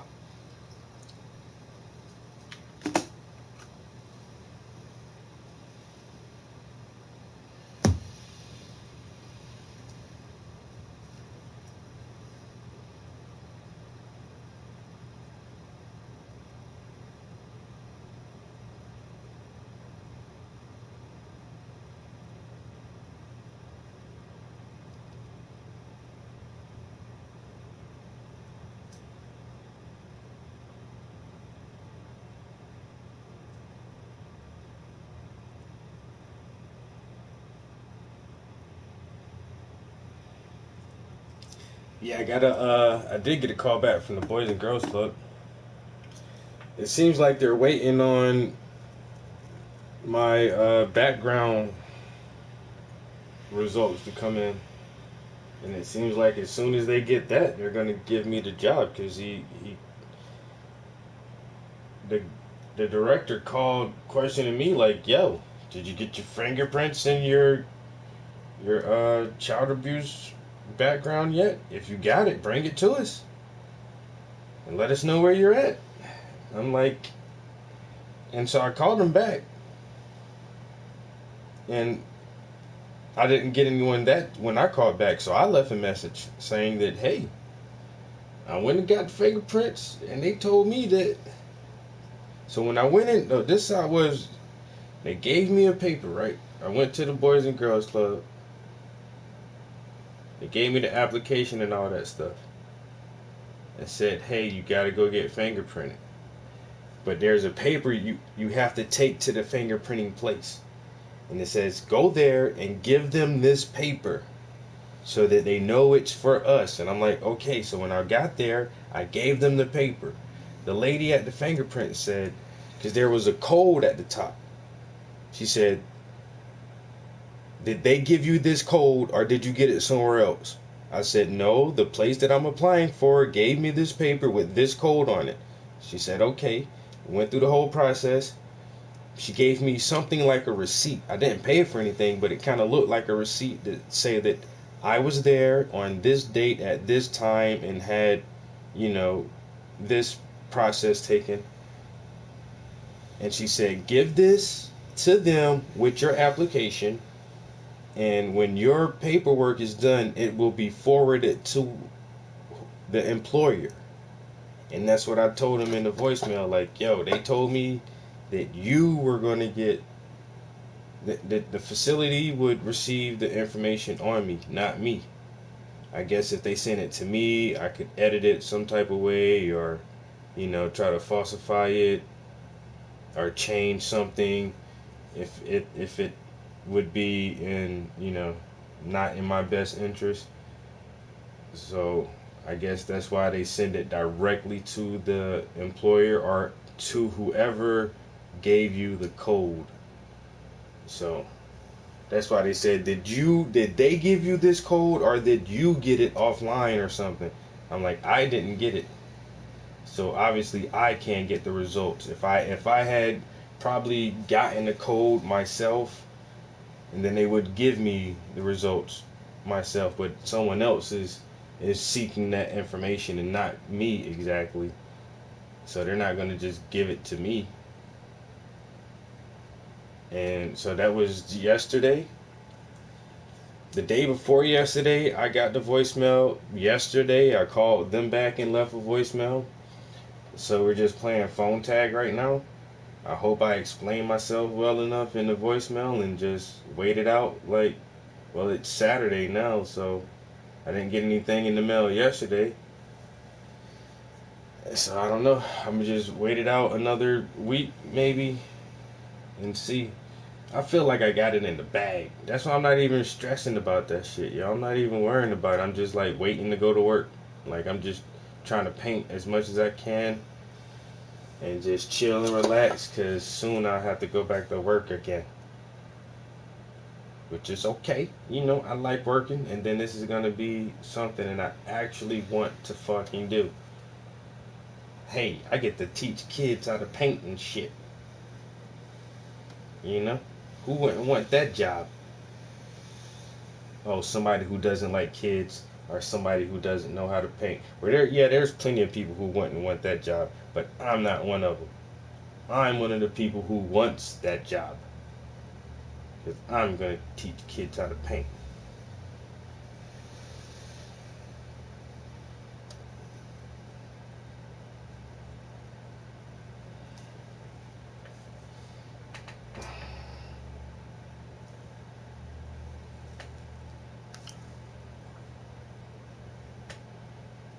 Yeah, so that's what I'm thinking too. I'm getting there, just being patient with the shit, just however long it takes for these different agencies to process whatever information they got to process on me, however long that takes. I don't, just do what you need to do. I'll be patient. I'm gonna sit right here. I ain't got shit else to do. I'm just waiting. Based on everything that's given in the Edfu text, and also what we know of the most earliest cult structures in that region from this period, which you can see here. So it's quite a striking image, and that's in the Satan's Key book. But this is where it starts getting interesting, because it was Professor Klaus Schmidt, in connection with Göbekli Tepe. He was the rediscoverer of Göbekli Tepe in 1994, that first realised the significance of Helwan. And not only did he review the earliest tools that were discovered there during the 19th century, of which there are thousands and thousands. I mean, big things were going on there, no question. But he focused in on a particular type of projectile point, which is known as the Helwan point, clearly because it was first discovered at Helwan. And it was realised a long time ago that this point also was found at various sites in the Levant, including Jericho, for instance. And it was suggested that its origin may have been somewhere on the Middle Euphrates or whatever. But what Professor Klaus Schmidt realised was that examples of these were being found at Göbekli Tepe in southeast Turkey, dating at least 11,000 years old. And that they were being found at other sites in the region, like Navali Chori, and another pre-Piratery Neolithic site, actually in Shanlurf, which is a city very close to Göbekli Tepe, and that there was clearly some relationship. Now, he doesn't push the subject, but others have come since that, having read the paper that Schmidt did on this subject in 1990. Hey, Ryan. Hey, Greg. Listen, 96, which I quote in detail because I think this is an incredibly important paper, because what it shows is there was a relationship between everything that was going on at Helwan and what was happening at Göbekli Tepe. And almost certainly what this means is that there may well have been a settlement with either direct or indirect links with Göbekli Tepe in Egypt on the edge of the Nile Valley as early as 8,000 BC. And I mean arguably earlier, but we'll call it that because that's what the evidence shows us at this time. So that, of course, brings us into Göbekli itself. Now, many of you, will obviously have seen many images of it and know quite a bit about it, but it was constructed initially around 9,600 BC, at the very end of the so-called Younger Dryas event, which was this cold spell or mini ice age that lasted for 1,200 years after the impact event. And it consists of a series of stone enclosures with T-shaped pillars, many of them carved. They're like spokes of a wheel. There's a few images here. And building went on between about 9,600 BC to about 8,000 BC when the site was abandoned finally. By the way, it was not all abandoned at the same time. I mean, they were gradually covering up enclosures and then building another one on top or building another one to the side or whatever. I mean, you're reading some books that they just upped and left all in one go. That's not what happened. They closed shop around 8,000 BC, but it wasn't necessarily because of anything dramatic, just that things were now changing, and and the Neolithic revolution had started, by the way, as well. This is roughly what these enclosures would have looked like in the past of enclosure D, the oldest and most accomplished and most sophisticated of all of the enclosures, because that's very interesting. The best as the most of the oldest ones, and they date to about 9,600 BC, like this one. But what I discovered working with my colleague Rodney Hale, the engineer, is that the mean azimuth of the central pillars, these two huge great pillars that you see here, not only in enclosure D, but enclosure C, enclosure B, and enclosure H, all point towards the setting of the bright star Deneb in the constellation of Cygnus for the exact time frame that they would have been constructed based on carbon-14 dating and other stratigraphy and evidence that's come out to do with points and stuff like this. And now this I put as early as 2006 in a previous book I did called The Cygnus Mystery, right, which has nothing to do with this current book, by the way. And so these people would seem to have had an interest in Cygnus exactly the same as the people at Giza.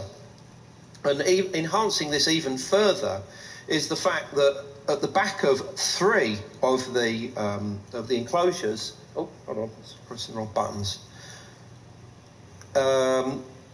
are these Holt stones, these strange porthole stones is the correct term that you'd use for them. There you go, there. That one's there, right behind it. Now, it's absolutely precisely behind it. And it's the only stone that is actually side on to the centre of the enclosure. All the rest of them are like spokes of a wheel. So it obviously had a significance, and I believe it was almost like an original altar. And these holes are like exits from this world and entries into otherworldly environments for shamans doing their ceremonies and rituals inside these structures.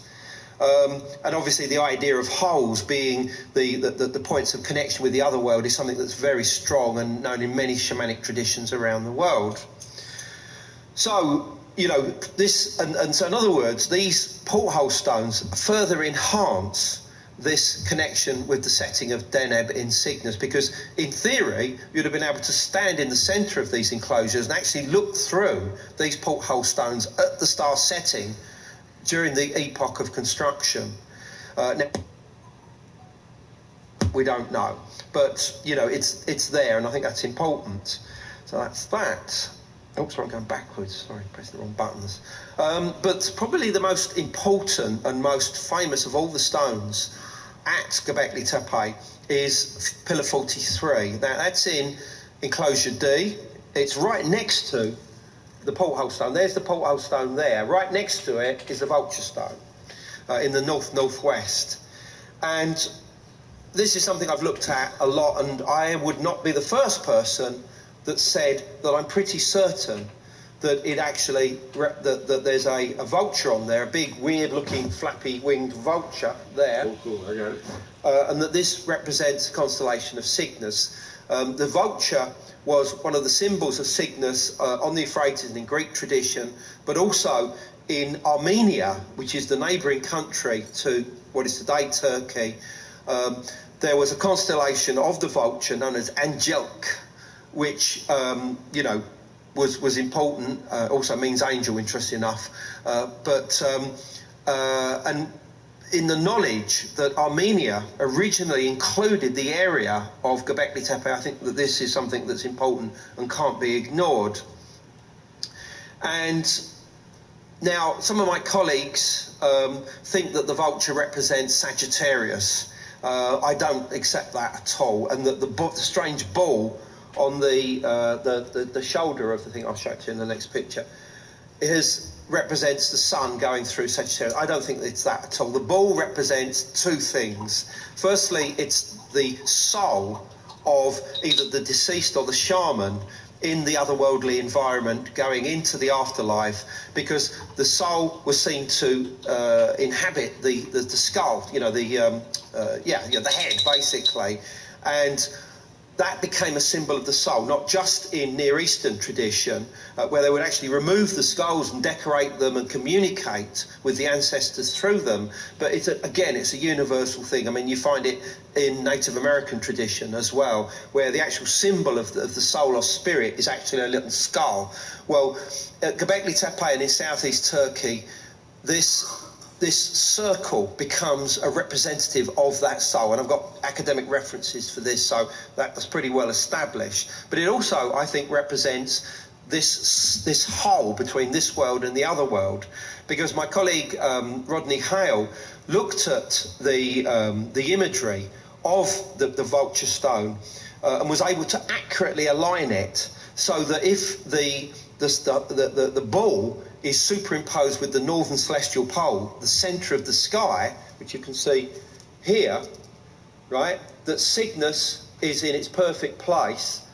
This is the horizon, the local horizon, and beneath it is Scorpius, exactly where the scorpion is on the vulture stone itself. And it was Juan Belmonte, an archaeoastronomer, who first identified that scorpion on Pillar 43 as a representation of the constellation of Scorpius. So almost certainly all that you see on Pillar 43 is astronomical in nature. I mean, we could have a whole debate on what all of the other, different animals and birds represent. But in my opinion, the main vulture represents Cygnus, the scorpion represents Scorpius. The line dividing the two sides, the two parts of the stone represents the local horizon, and the bull or soul is at the exact point of the northern celestial pole, quite clearly showing that that's its destination. The vulture of Cygnus is guarding that entrance. And as to why those two should be together, it's all to do with the Milky Way, because universally the Milky Way is a road or river to the stars. It's there, for instance, amongst 30 to 40 different Native American tribes, where there is a cosmic death journey that's repeated again and again and again. You start from the physical world, you make a leap of faith onto the Milky Way in the area of Orion, which is obviously the same thing as we get in Egypt, and from there you go round the Milky Way to where the Milky Way splits in two, and here you meet this bird-headed creature, this is a Native American tradition, known as Brain Smasher. I know it's a crude term, but it actually all relates to the release of the soul from the skull. And from this point onwards, you would enter the afterlife. And as I show it in my books, including the new one, this is a universal concept. The idea of using the Milky Way to reach the afterlife. The point of entrance into it is somewhere in the vicinity of either Cygnus and or the northern celestial pole.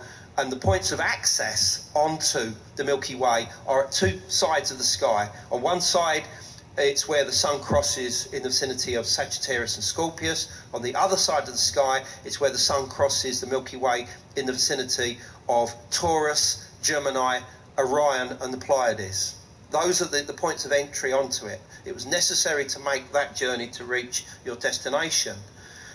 My colleague Greg Little has been looking at a large number of mound complexes in North America and has found that they are repeatedly, again and again, aligned to Orion, Cygnus, and particularly at the time of the midwinter solstice. And of course, it's here, there in this country. I mean, it's there at Avebury, it's there at Waylon Smithy, it's there at many other stone circles around the country. You have this same connection, certainly with Cygnus. There, this was something that John North, who came up with the first stuff. But these ideas, anyway, are not new. They can be found, for instance, at the Lascaux Cave in southern France, in the Dordogne region, where you have this very strange image of a bison, this birds again, and this bird on a pole.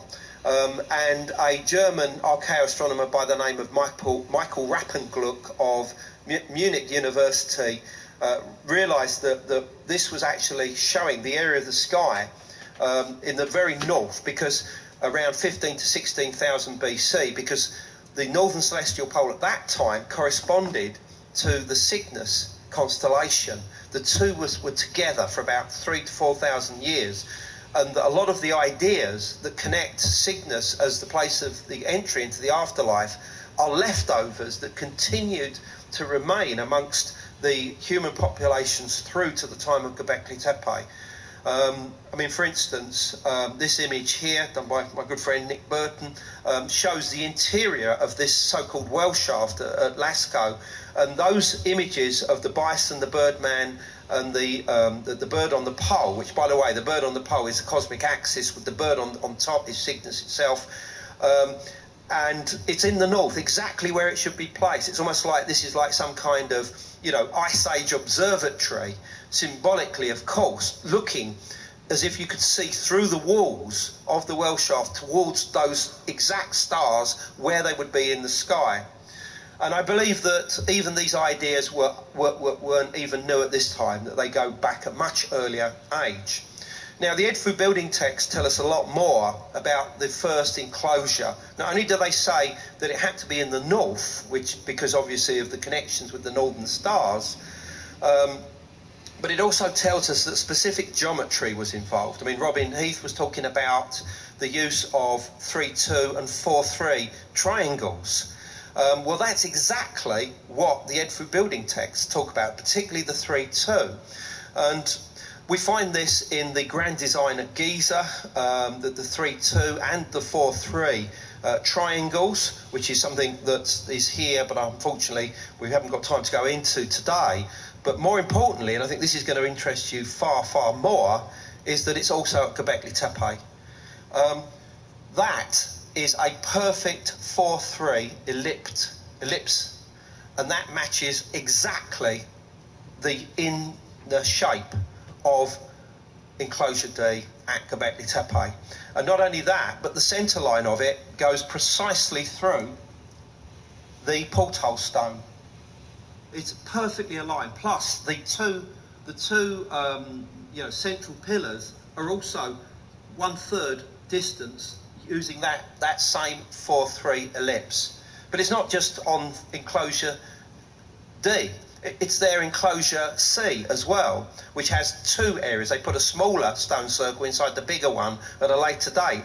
That also goes straight through the porthole stone. There's a porthole stone there as well. That one's broken and on its side. And this is Enclosure H, which is still under excavation at the moment. And tentatively, that also has the same 4-3 ellipse shape. Now, why the archaeologists haven't sussed this, I just don't know. I mean, I'm telling you, this is the first time, essentially, I've mentioned this in public, but it's quite extraordinary. And it's not just at Göbekli Tepe. This is Djerf El Ahmar, which is a pre-pottery Neolithic site, goes back to at least 9000 BC in northern Syria, and you have exactly the same 4-3 ellipse shape there, okay? Okay, it's because I'm beginning to shout. Yeah, so I'm getting excited, obviously. Right, okay, so why incorporate 4-3 and 3-2 into structures like this? Well, I think the answer, in my opinion, is quite plain: sound acoustics. Because 4-3 and 3-2 ratios in architecture relate to sound acoustics.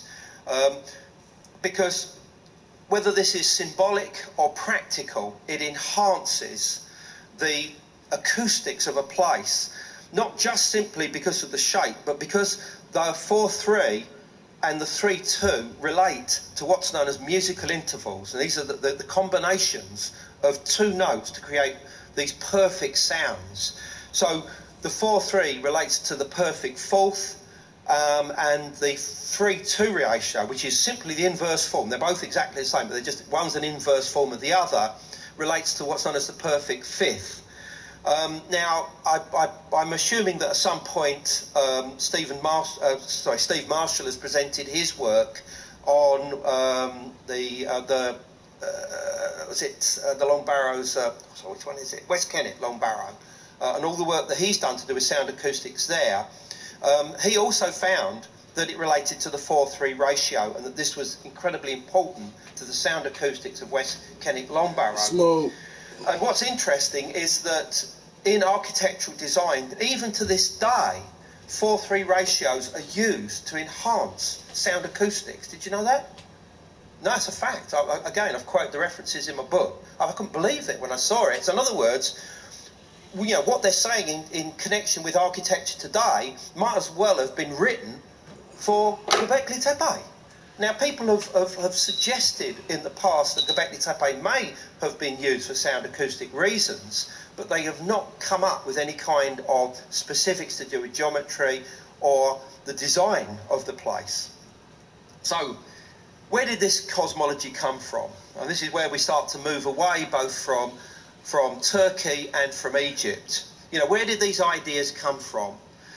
Okay, well, in my books, again within the latest one, I suggest there are certain cultures that introduced these ideas to Göbekli Tepe, and from Göbekli Tepe they were introduced through the Levant into the Nile Valley.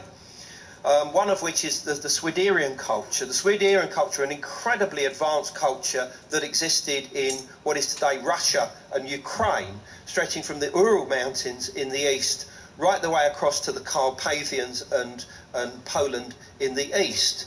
And there are similarities in the toolkit found at Göbekli Tepe, which even Klaus Schmidt pointed out at one point. And he even earmarked the Swiderian people as having exactly the same hunting techniques as those of the pre-pottery Neolithic people that created places like Göbekli Tepe and Navali Chori, which is on the to the north of there. Doesn't exist today, but so, you know, I think these were very, very important. You can read about them in my book, Göbekli Tepe, Genesis of the Gods. But what I also point out is that I'm pretty certain that a lot of the ideas that came into Göbekli Tepe were originally in the area of the Ural Mountains. And I point out something called the Shingar idol, which dates to about 11,500 years, and is incredibly sophisticated. It's 20 feet long, incredibly sophisticated carvings. And I suggest that there may well be links between the culture that created this and the peoples at Göbekli Tepe, and that very likely that there was communication between the two. And this was very fortuitous. This is in the, you know, the Cygnus Key, because just in the past 2 weeks, archaeologists have come out and said exactly the same thing. You know, these words there, what is this? I can't remember, I haven't got my glasses on. Oh, the art that comes closest to the Shingar idol in terms of location, style and age are the anthropomorphic, 20-foot tall stone structures in Göbekli Tepe in Turkey. Very fortuitous, you know, for what I've written, basically. And I do genuinely believe that the main influences for Göbekli Tepe were coming in from the north, from Russia and from Ukraine. You know, some of my colleagues would argue they come from Atlantis or the Space Brothers or something, but in my opinion, this makes sense. But is that where they began? The Urals? You know, sometime just before the time of Göbekli Tepe? Well, the answer is no. Because I think that they began even further east in the area of the Altai Mountains of southern Siberia. And I'm going to talk to you about some discoveries now that at first you'll think, well, hold on, isn't this a big leap? You'll see where I'm going. Because in the 2000s, a few pieces of fossil remains were discovered that were considered to be human. They're at a place called the Denisova Cave, which is it's actually in Russia, but it's on the border between Kazakhstan, China and Mongolia. You can see here where it is on the map. And this is the Denisova Cave. And the human occupation there goes back at least 280,000 years. And it's layer 11 that takes our interest, because it was in here that they found these human remains, which at first, you know, they thought could be human, might be Neanderthal.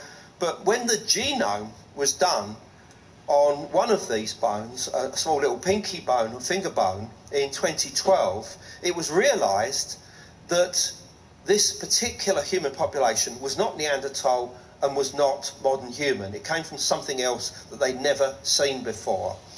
And these people started to be referred to as what I call the Denisovans. Some people might say Denisovans, but it's just easier to say Denisovans, basically. It's like Glastonbury and Glastonbury, isn't it, really? So, who are the Denisovans and why are they relevant to anything that you're talking about today? Well, firstly, we know that the Denisovans mated with modern humans. Probably between about 55 and 45,000 years ago, the Denisovans disappear. Probably around 40,000 years ago. There's no evidence or trace of them after that time. But their legacy was continued on by their hybrid descendants who swept eastwards from what I call the Denisovan line, which stretches from the Sayan Mountains in the north, obviously beyond it would have been the Arctic North, down through the Altai, down through Central Asia, down eventually either into the area of what is the Indus Valley in what's today Pakistan, or perhaps a little bit to the east to the area of the Bay of Bengal. But this is where our ancestors first encountered the Denisovans.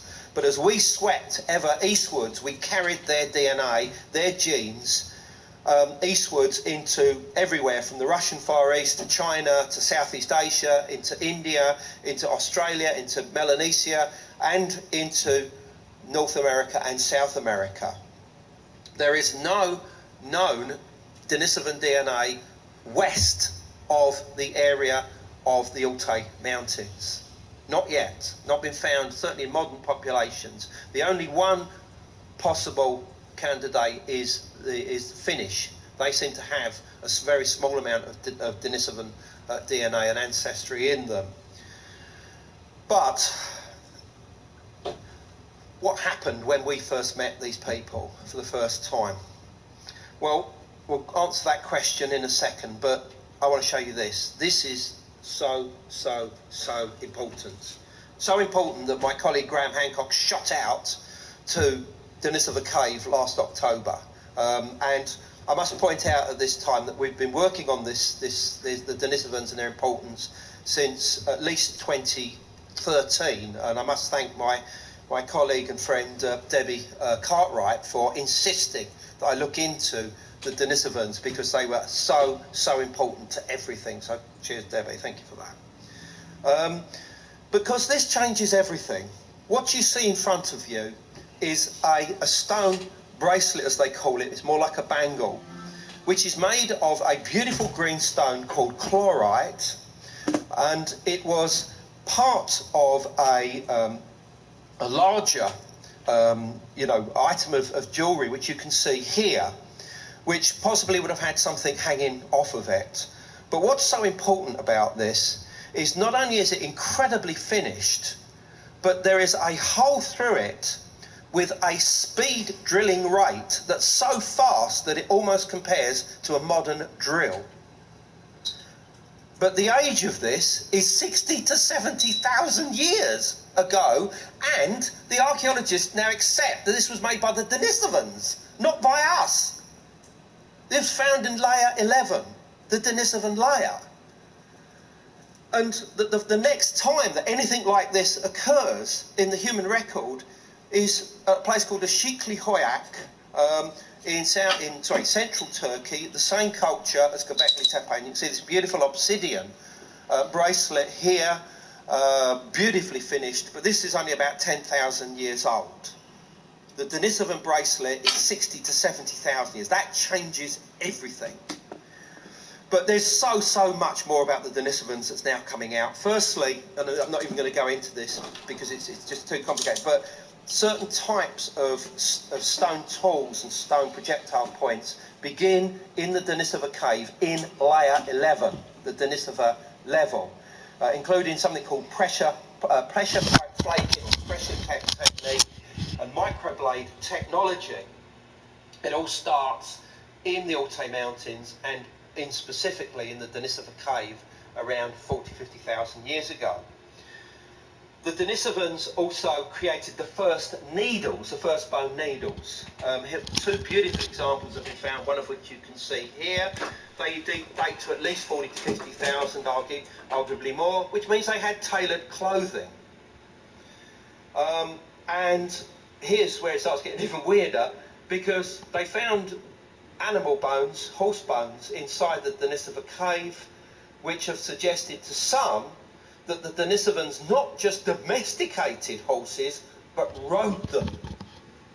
And this is incredibly significant because officially we didn't start riding horses until the early Bronze Age. And what you've got to remember there is, where did these Bronze Age ideas come from? The Altai Mountains, the very same area where the Denisovans certainly had their last stand, and certainly were in that area for at least 100, 150,000 years. We know that from the evidence that goes even deeper that relates to them. On top of that, they created the first musical instruments.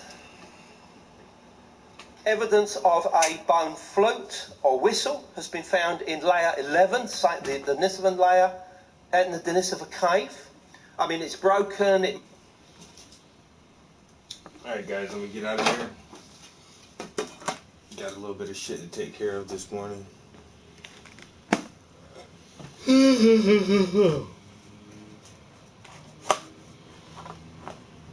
I'll get with you guys later on today though. I might stream some video games later. Peace.